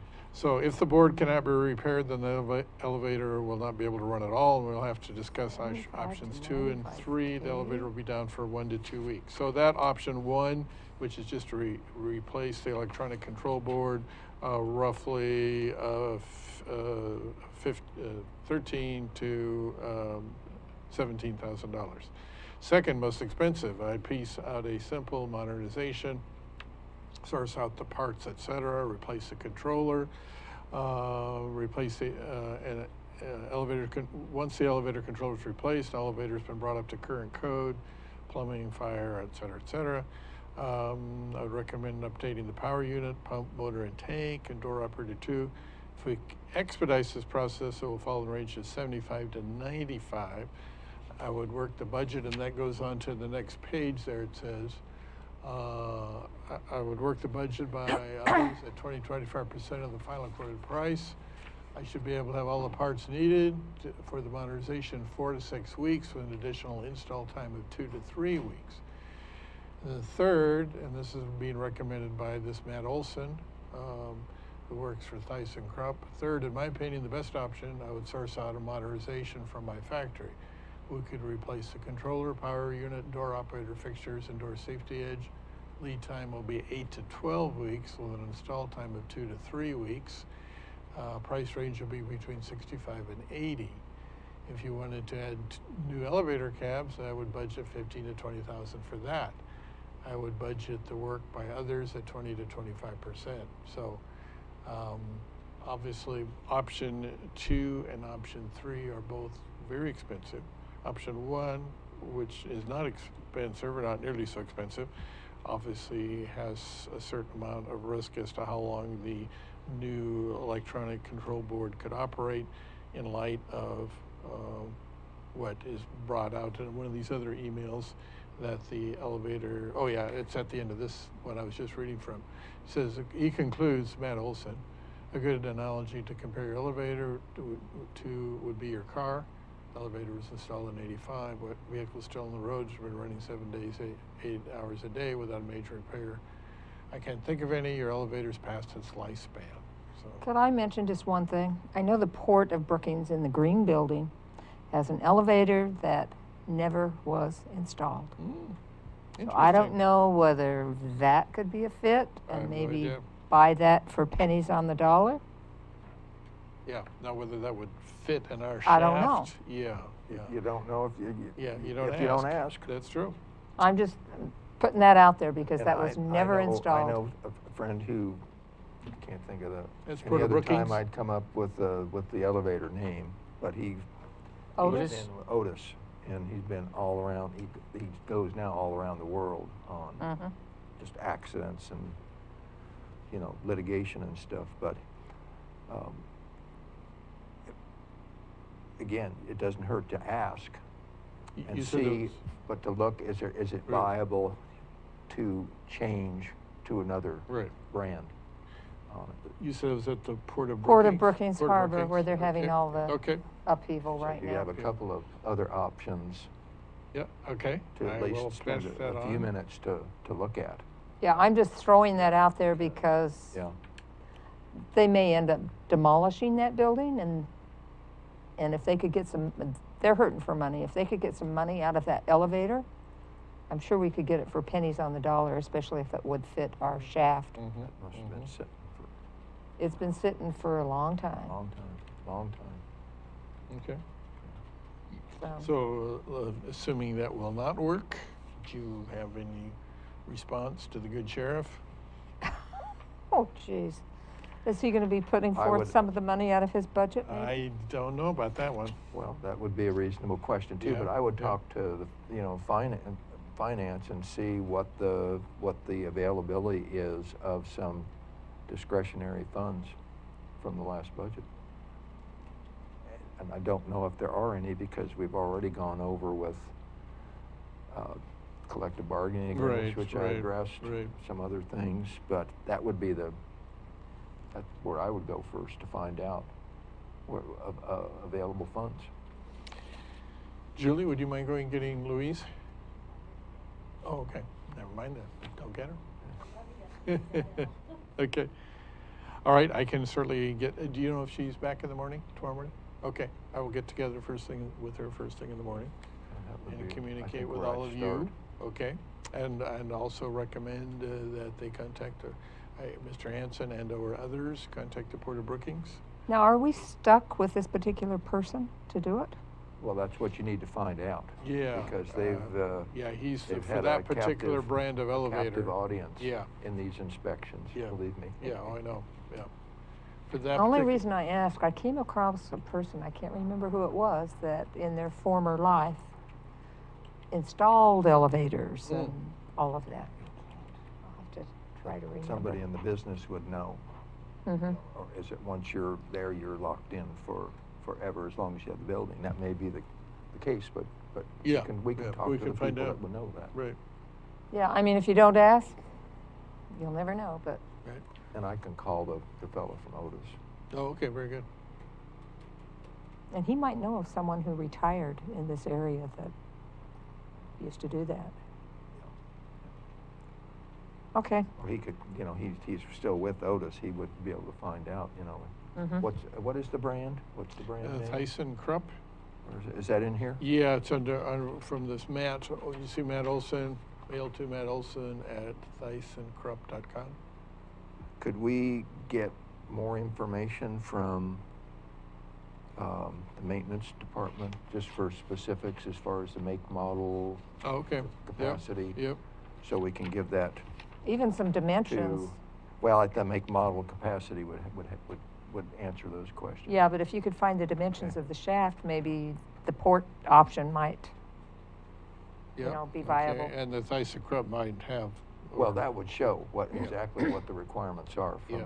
from the make, model, and specs. Right. Would show you what the elevator is, what Right. what shaft size, et cetera, et cetera. Yep, et we cetera. can run that down for sure, yep. Okay. Okay. I just hate to be held hostage Oh, I know, to it's like, one. gosh. Monopolies are Yeah, it's not terrible. good. Sure, but I think once you switch another one, because of the initial investment, you'll be a new hostage at least. Oh, yeah, yeah. Different There- captain. you could go to Still Otis. hostage, different At captain. least Good. it's new, maybe just sitting there for a long time, but new. You go to Otis or Schindler or ThyssenKrupp, Isn't Otis a bigger manufacturer than most of? Not sure. That's the I don't only know. one I've ever heard of, but that doesn't mean. The only Diddle. two I've seen They are may Otis right and away say- ThyssenKrupp, but No, once you do that, you're stuck. But we could find out. So, Oh, if you don't ask, you okay. don't know. So you've got a buddy in Yeah, Otis, I'll huh? I'll call him. Okay, and I'm pretty sure the one in the port is in Otis, Okay. but don't quote me on that. But if you let me, no, it's just. yes, or- I will try and find that out as soon as possible. Okay. Okay. Okay, Article 4. Let's get some enthusiasm in this, everybody. Told you, I live for this. On page 14, under D, Administration of Rules, again, it says the county administrator,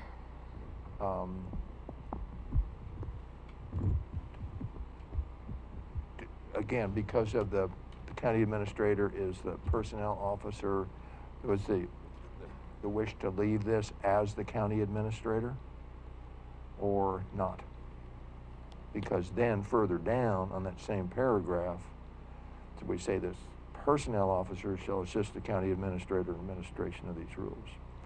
Are they one and the same, It's or? the same, it's the same thing. So I think there's a lot of, there's too much wording there, I think. Oh, I see what you're saying. So it could be one or the other. Okay. So what's the, Well, I think the benefit of leaving as it is, it kind of helps define the role of the personnel officer. I mean, I realize we have that in the definitions, but that she's an assistant to the county administrator, he or she is the assistant or support. But anyway, I mean. Isn't you that kind go of either way. implied that Well, it's- since you're you- the administrator, you it- can it is delegate implied. your Yeah, authority? Yeah, it is implied. So it's kind so of do we want redundant? to say that, if we say just one, do we want to say, as you started with here, the county administrator shall be responsible? Yeah, that's And good. just- We okay with that? I'm fine with that. Okay. So just take out the second sentence. And just take out the second sentence. Less typing.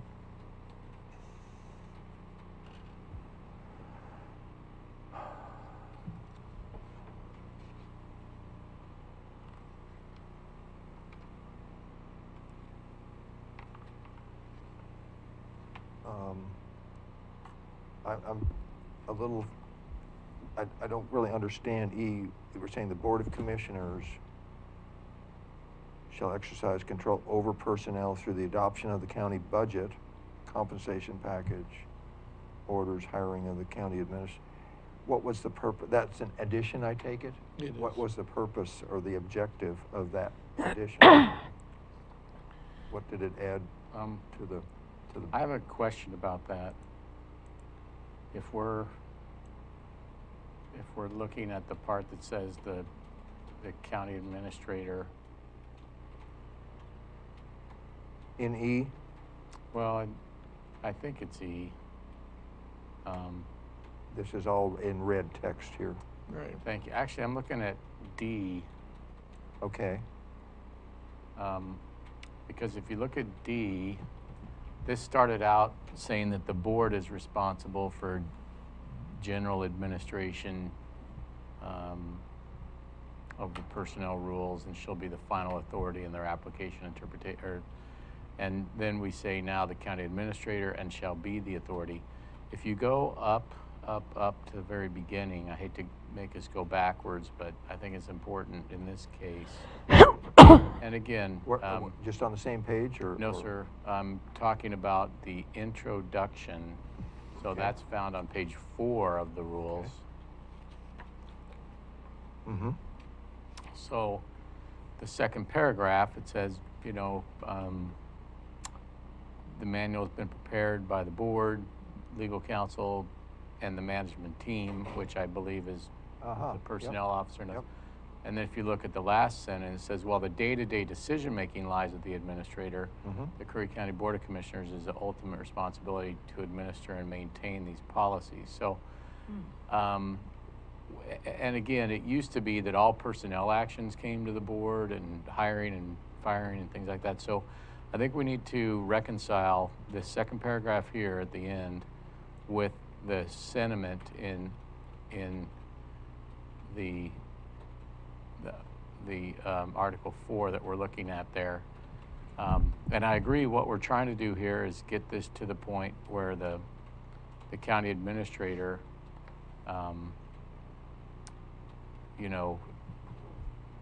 is responsible for the general administration of the rules. That's certainly totally in line with having an administrator. And then the final authority in their application, or the authority in their application, the personnel officer shall assist, and administration and the Board of Commissioners shall exercise control over personnel through adoption of the budget, compensation packet, orders, hiring of the county administrator, and setting of policy. So the setting of policy, is that the revision and adoption of these rules? In other words, John Hitt, are we going to, to me it seems like the board would make the rules, because I think we have earlier also that changes to the rules can only be approved by the board. I think that's in Article 2 or Article 1 maybe. Article 1 says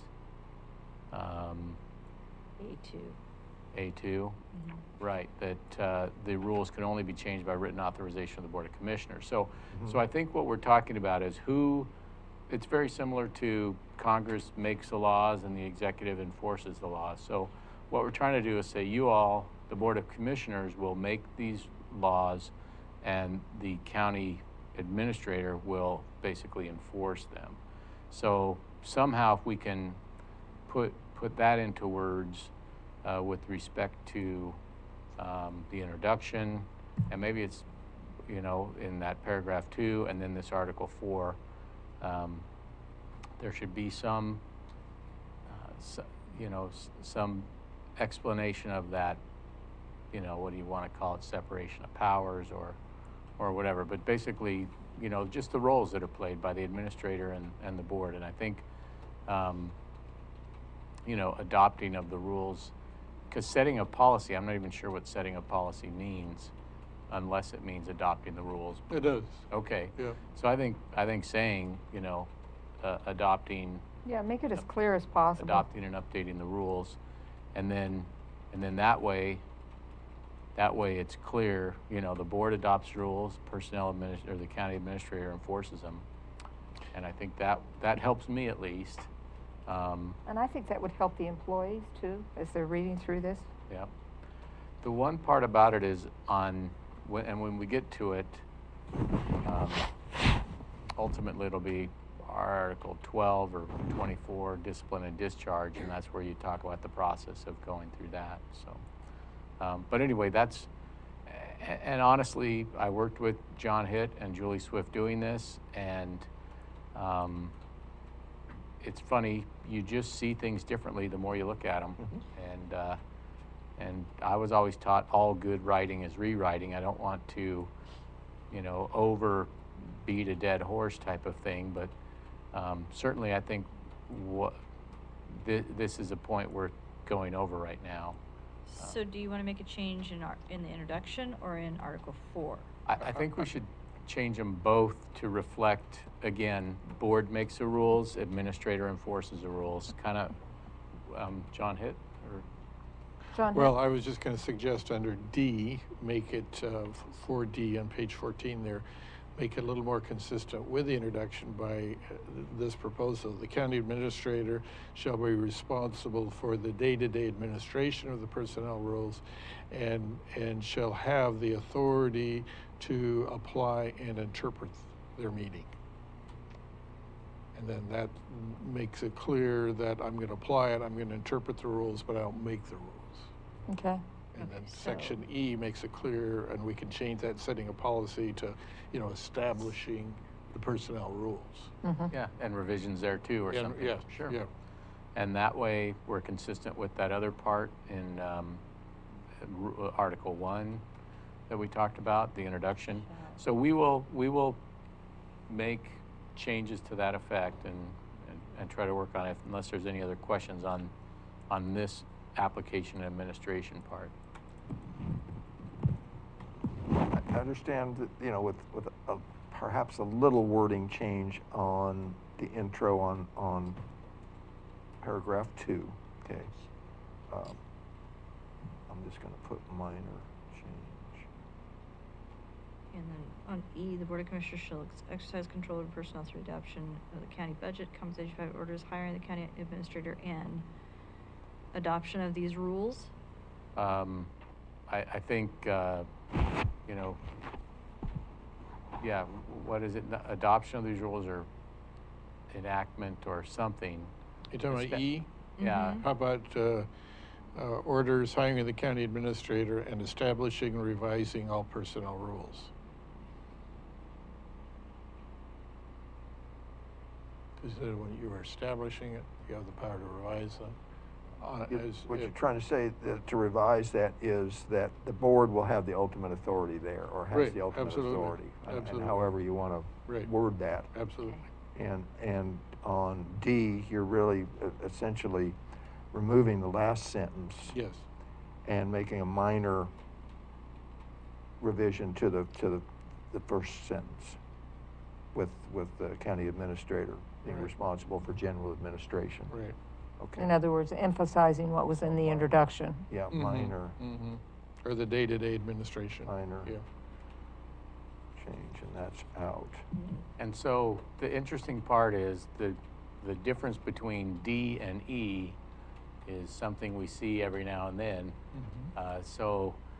In other words, sometimes courts will interpret a statute to have a meaning, and other people who disagree with that interpretation will be saying they're actually creating new law.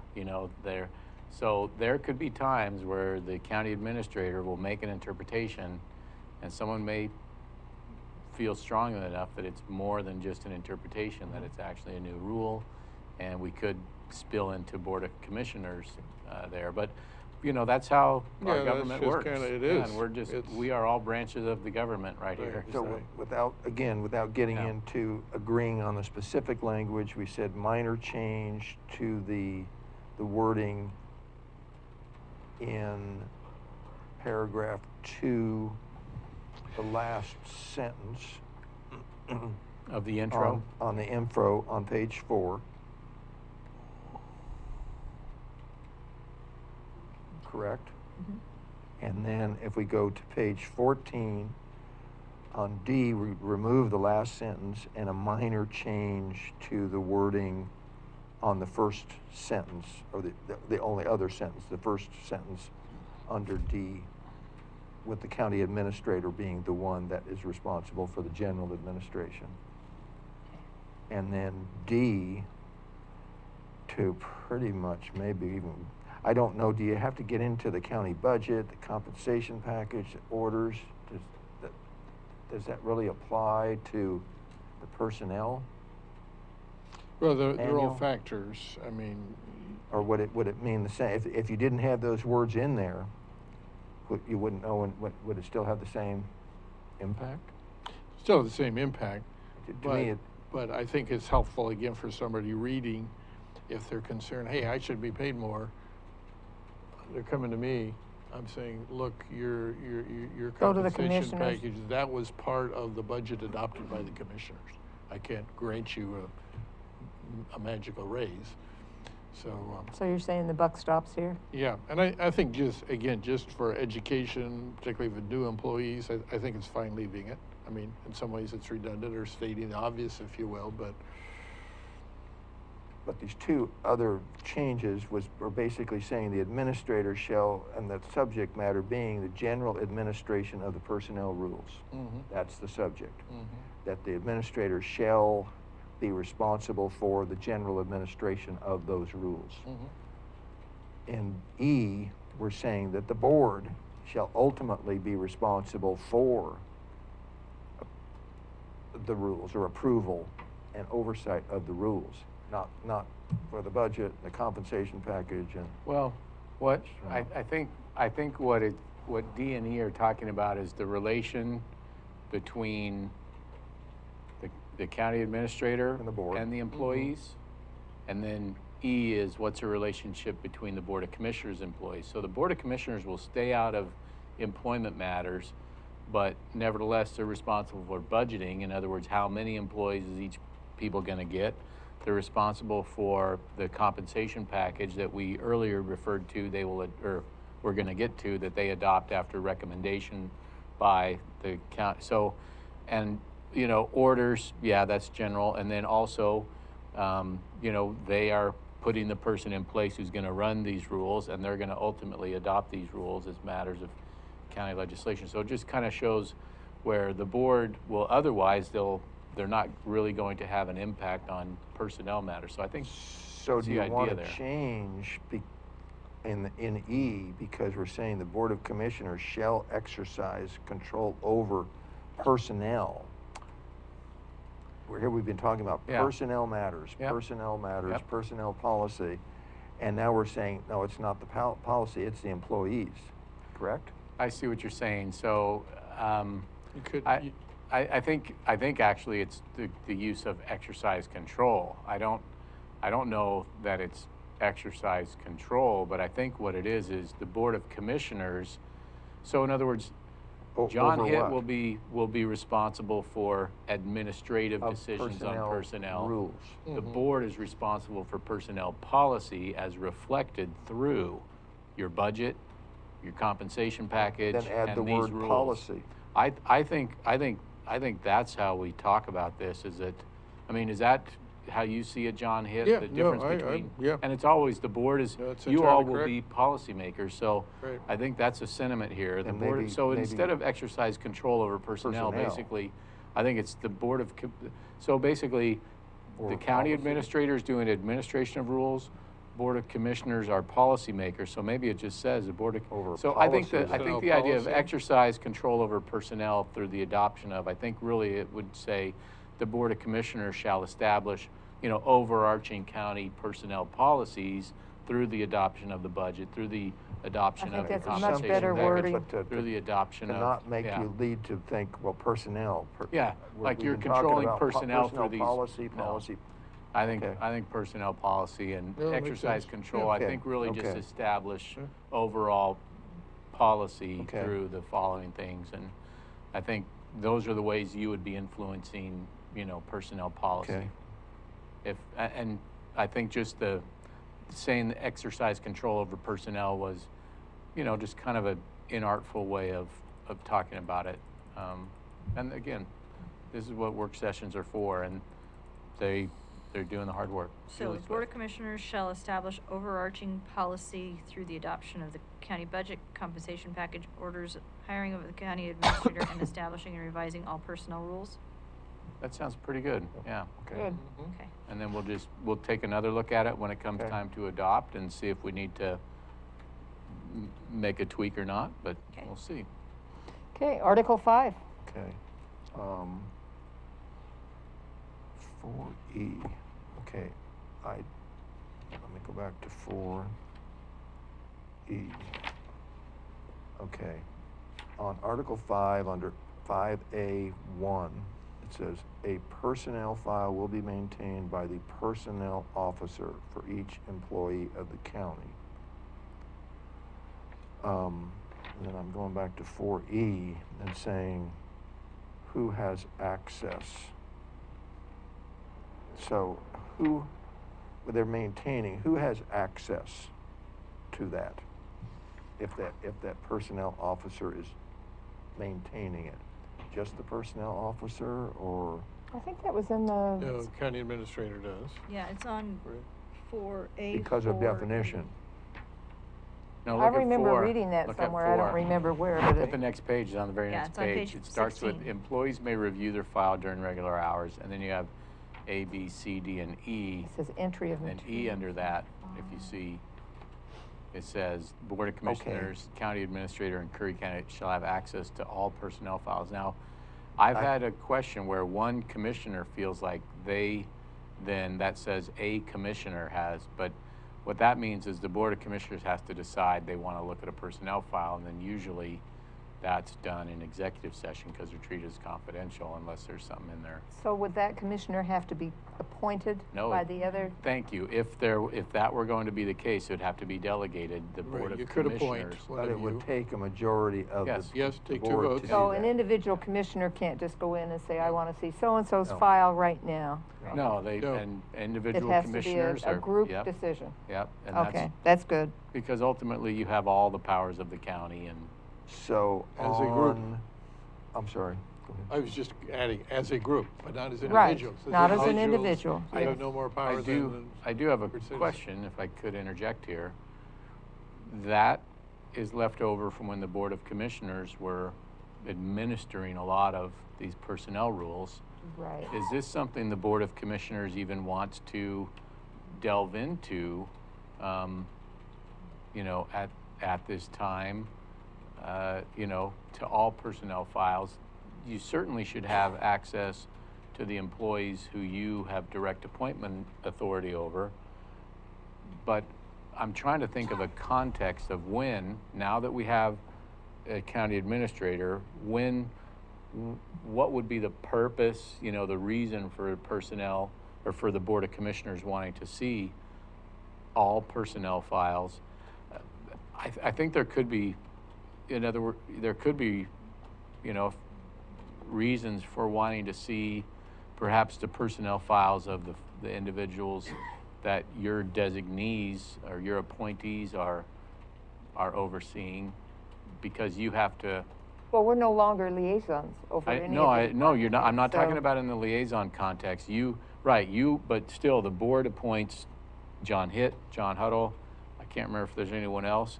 So certainly, it seems like the board collectively would have a good, solid reason for looking at our personnel files. Right. Then perhaps the board, because part of my job is to supervise someone, you'd want to see if I'm, how I'm doing that part of my job. You'd want to see how John Hitt is doing the part of his job that is supervising the people he directly oversees. So I could see where you might want to go down to that level, but I'm trying to think of what would be the basis of looking at the access to the personnel file of just, someone who does a very perfunctory front level job line on the county.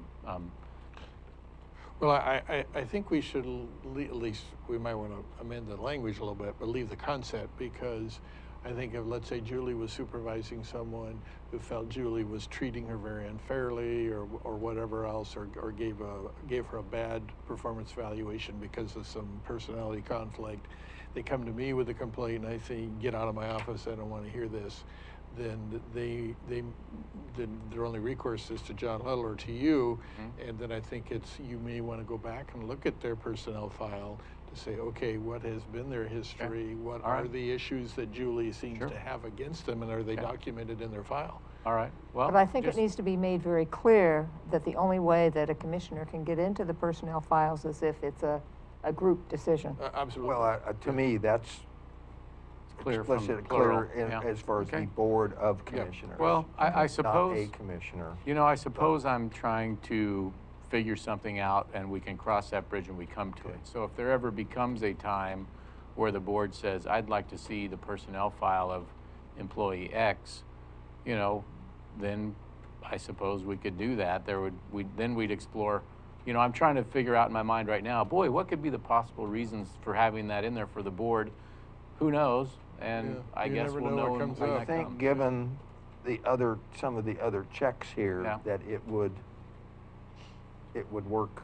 Okay. It would work itself out if Good it enough. was Sure, legitimate. I think so. But I added here also onto that, I had added, again, to be more specific, in this case, because it said I said the Board of Commissioners, comma, the personnel officer, not necessarily in this order, but the list of both the county administrator and the personnel officer and the county legal counsel.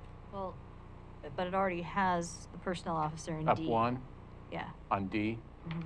Which, D. Gee, D specifically says. yeah. okay, I agree. Okay.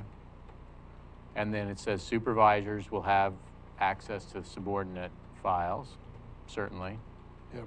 So that we've got three groups: supervisors, personnel officer, and then the larger, higher level people, or more Okay. general.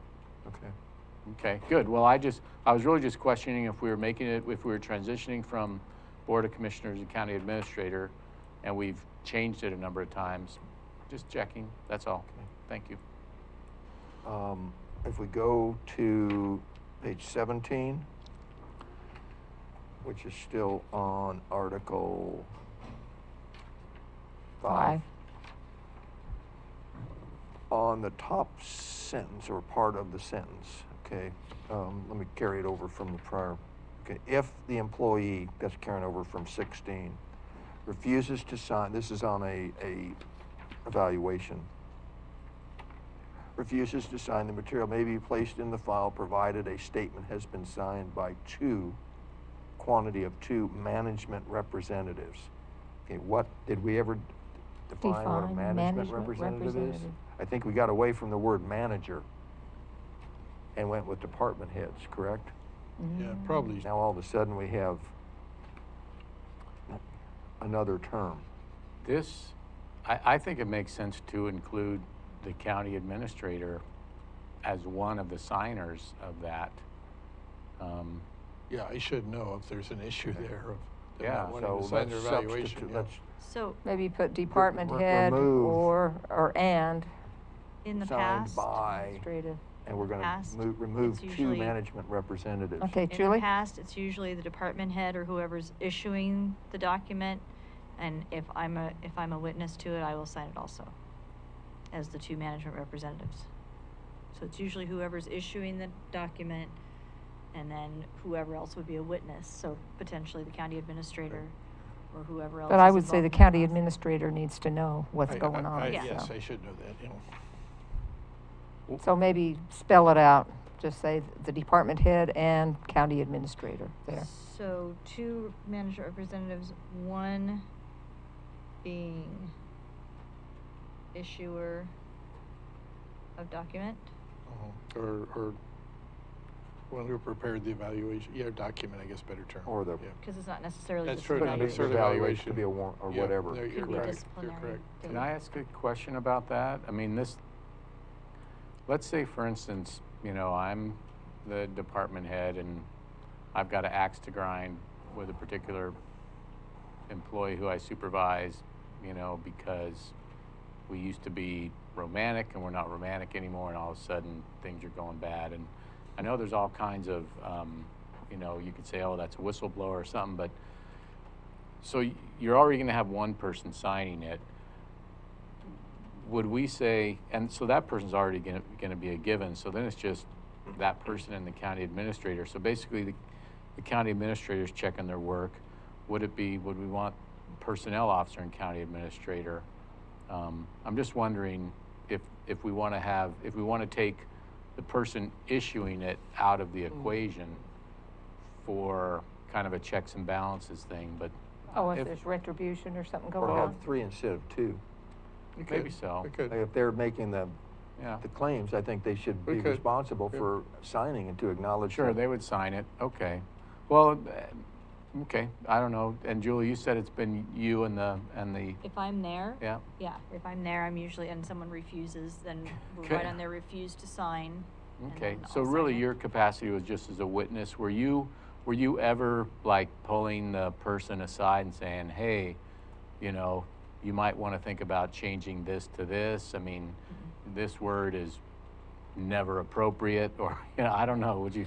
So you were just acknowledging that they refused to sign. Okay, so it's just an acknowledgement process, it's not anything more than that. Okay, then I could see Yeah. where, then I think, right, then maybe John, not Right, you. and, yeah, rely on and I would Julie. always I would just say Julie and the issuer and the personnel officer. Well, and. No, I think we should leave it with me. Because it starts, except Yeah. as otherwise provided, no information or material reflecting critically Right. Uh-huh. upon an employee Yeah. shall be So- placed in the employee's Right. personnel file. So what this says is, if the employee sees this document and says, I'm not signing that, I don't agree with it at all, it can still be placed in that file with two signatures of management saying, acknowledging that the person refused to sign it. So does So the go in the file. individual being accused of whatever have a chance to rebut that They evaluation? can, if Okay. it's in, yeah, So that could also be in the file? Well, take a look on number 2. right,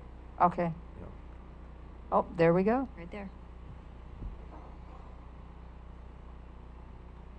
So, do we want more detailed information on who signs it, or just leave it as it is? Well, I think it's good for me, the county administrator, because to be a required person. Because to get back to your question, John Huddle, if, and periodically that would happen, I would always do an inquiry. Okay, Mrs. Smith or Mr. Jones, why do you feel this rating is invalid or not fair? And then I would go back to the supervisor. Okay, here's their complaint. How do you respond to that? Okay. So I would do kind of a mini investigation All right. to see if we had a problem or not.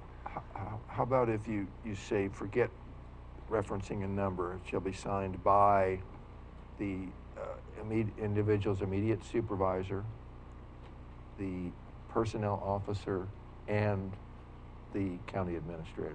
We're fine by me. I think that would be, Signed by, it's not like this happens. No, it's so not that I'm gonna call it often. the issuer of the document. That's fine. Whatever it may be, issuer of document.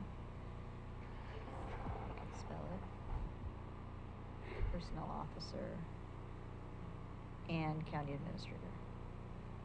Right? Mhm. Okay. I think that's good. Okay. Okay, anything else under this article? On confidentiality rules, number 2.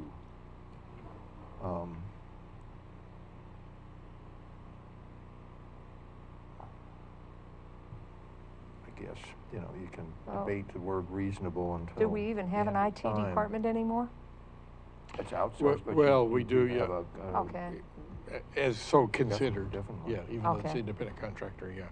I'm a little bit of You just agreement remove with. the word reasonable, they maintain safeguards Sure. to Yeah. ensue. So if you look at personal identifying information, I believe that's out of HIPAA, and we have identified our IT department as our HIPAA compliance officer, and this, I think, is addressing that. Okay, this wording? Yes. The exact wording, do you know?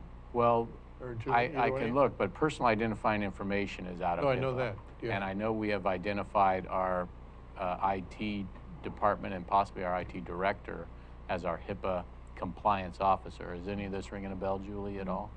And so I believe those words are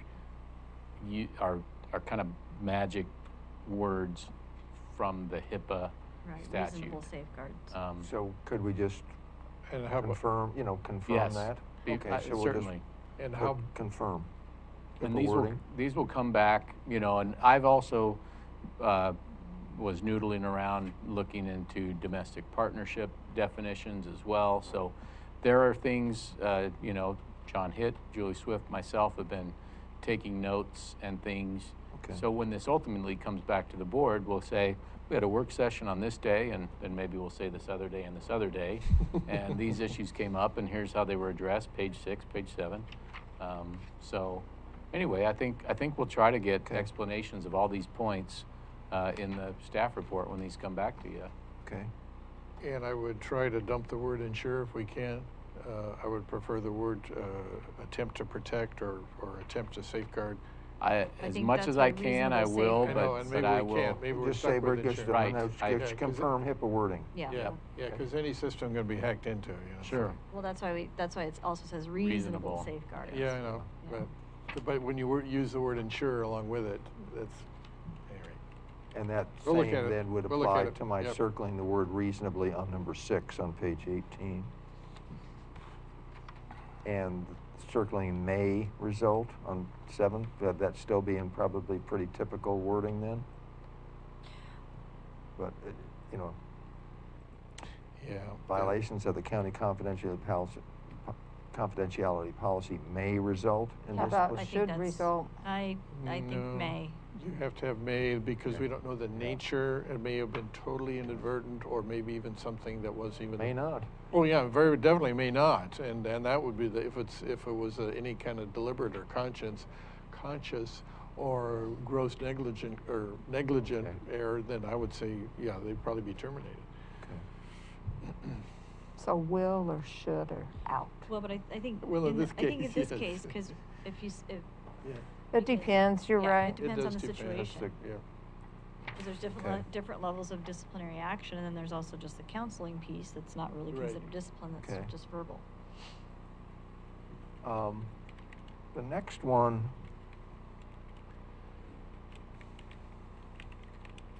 I went on all the way to page 20. Most of this has been struck through.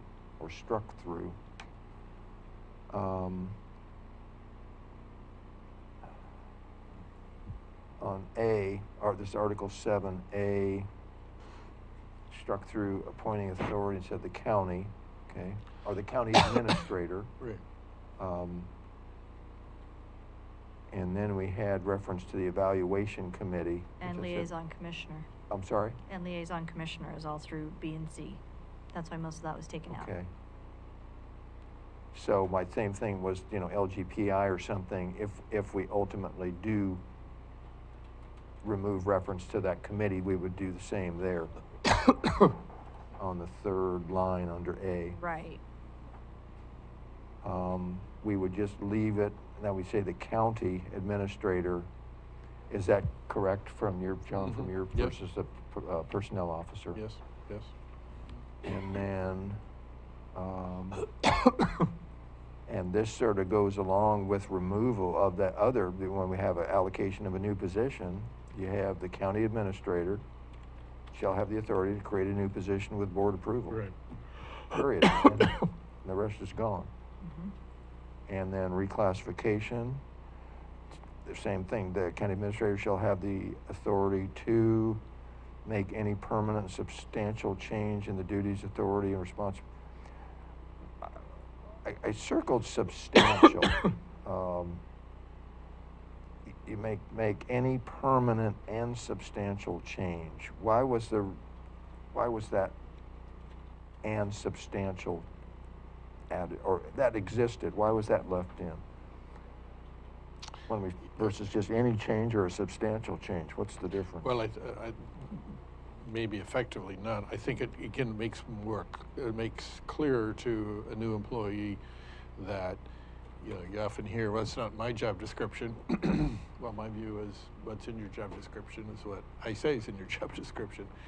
So, which could Okay. be substantial. So I think it's good notice to employee, you know, their job duties may As change. far as the authority of the Yep. county Yep, administrator. may change Okay. quite dramatically Okay. if I see it, the county has a need Mm-hmm. for that to happen. Okay, and I think everything else has been struck through. So those are going to be very, very short and to the point. Okay. So how about Article 8? Do we have enough time to go through that? Yes. Yes. Again, on Article 8, class specifications, interpretation, use of qualifications is on page 21. Again, leave it as the county administrator shall adopt and maintain a rule, or maintain by rule written specifications for each class? Or is this the personnel officer? No, it'd have to be. Leave it there? Yeah, Okay. it have to be county administrator. Okay, that's the only thing I had on that page. How about Article 9? How about the second page on Article 8? Well, on page Okay. 22. Okay, how about? Oh, you're getting feisty there. Okay. It's my job. Let me read from the bottom of page 21, the last sentence, beginning, any other working title desired, this is use of class title, any other working title desired and authorized to be used by the appointing authority may be used as a designation of any position for purposes of internal administration or in contracts with the public. What does that mean? Well, for instance, we have several administrative assistants. Right, We okay. just made the one for public health, that's the vital statistics registrar. Right. But it's still in the class of administrative assistant. Okay. So, a department specialist to payroll, or department specialist Oh, okay. to Okay, gotcha accounts now. payable. Okay. So, you But still this got wouldn't your- be the personnel officer? Well, usually, I mean, like in that case, Well, Julie any came other to working class me, desired and yeah. authorized to be used by, The appointing authority is correct. Yeah. 'Cause it's Okay. The department head. Right.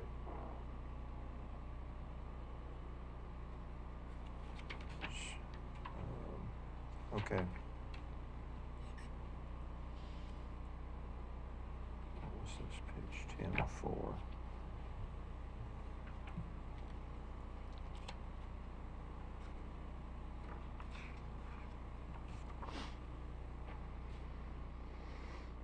Okay, going back to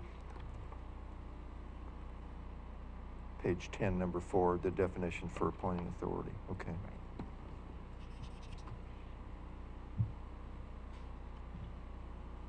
So what do you think about Article 9? Is it a long one for you? No, it's just one page. Yay. We're getting close. I have to get home in the light. I have to get home in the light. Yeah, you know, My particularly when cataracts are acting up. particularly when it's raining, yeah. Okay, this is compensation plan, page 23.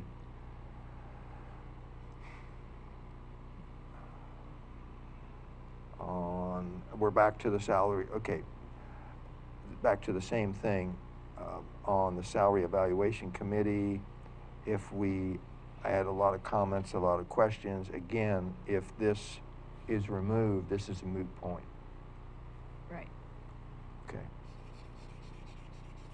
And even if it's not, and actually it's my recommendation we don't, I would reword this to say a salary evaluation committee may be appointed by the county administrator to recommend salary ranges based upon, et cetera. So I would make that definitely permissive and not shall be or has been. But it's a lot easier to, You just want that gone. and I have put over here LGPI again, to Yeah, the right. left, so. I And think I you just think- want to do that orange Okay. thing everywhere. Well, I keep I- the colors so I know that today. I have to warn you though, a couple of years LGPI almost went out of business. Today, Well, that's what I would say. I would say an there outside there are others consultant. too, There are yeah. others, but Yeah.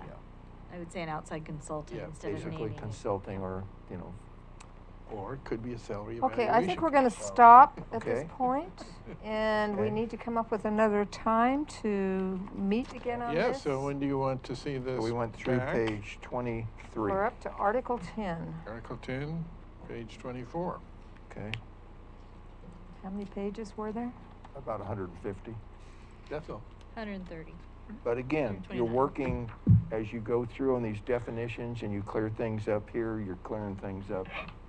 At other spots. Answering other questions, I think, that are in the, That's true. And don't there forget, are we're a still lot of on these that I this didn't one have a too. lot of. We haven't started on this I one. didn't see hardly anything on that Oh, one, but I oh, didn't good, get to okay. read that yet, Okay, oh, okay. All right. or didn't start to read it. Okay, so let's set a date. Okay.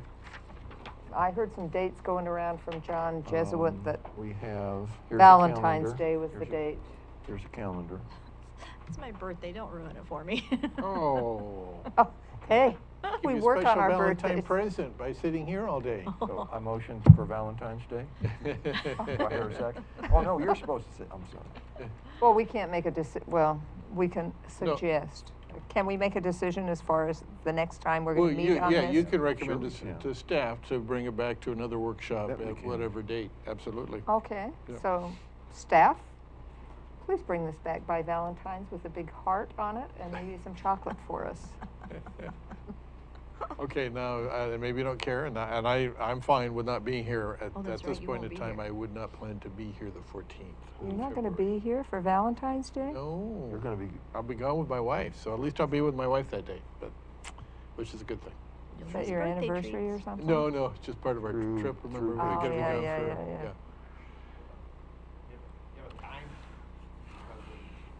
Okay, what do we have going on, John? Jesuit? The de novo hearing, the end of the de novo hearing.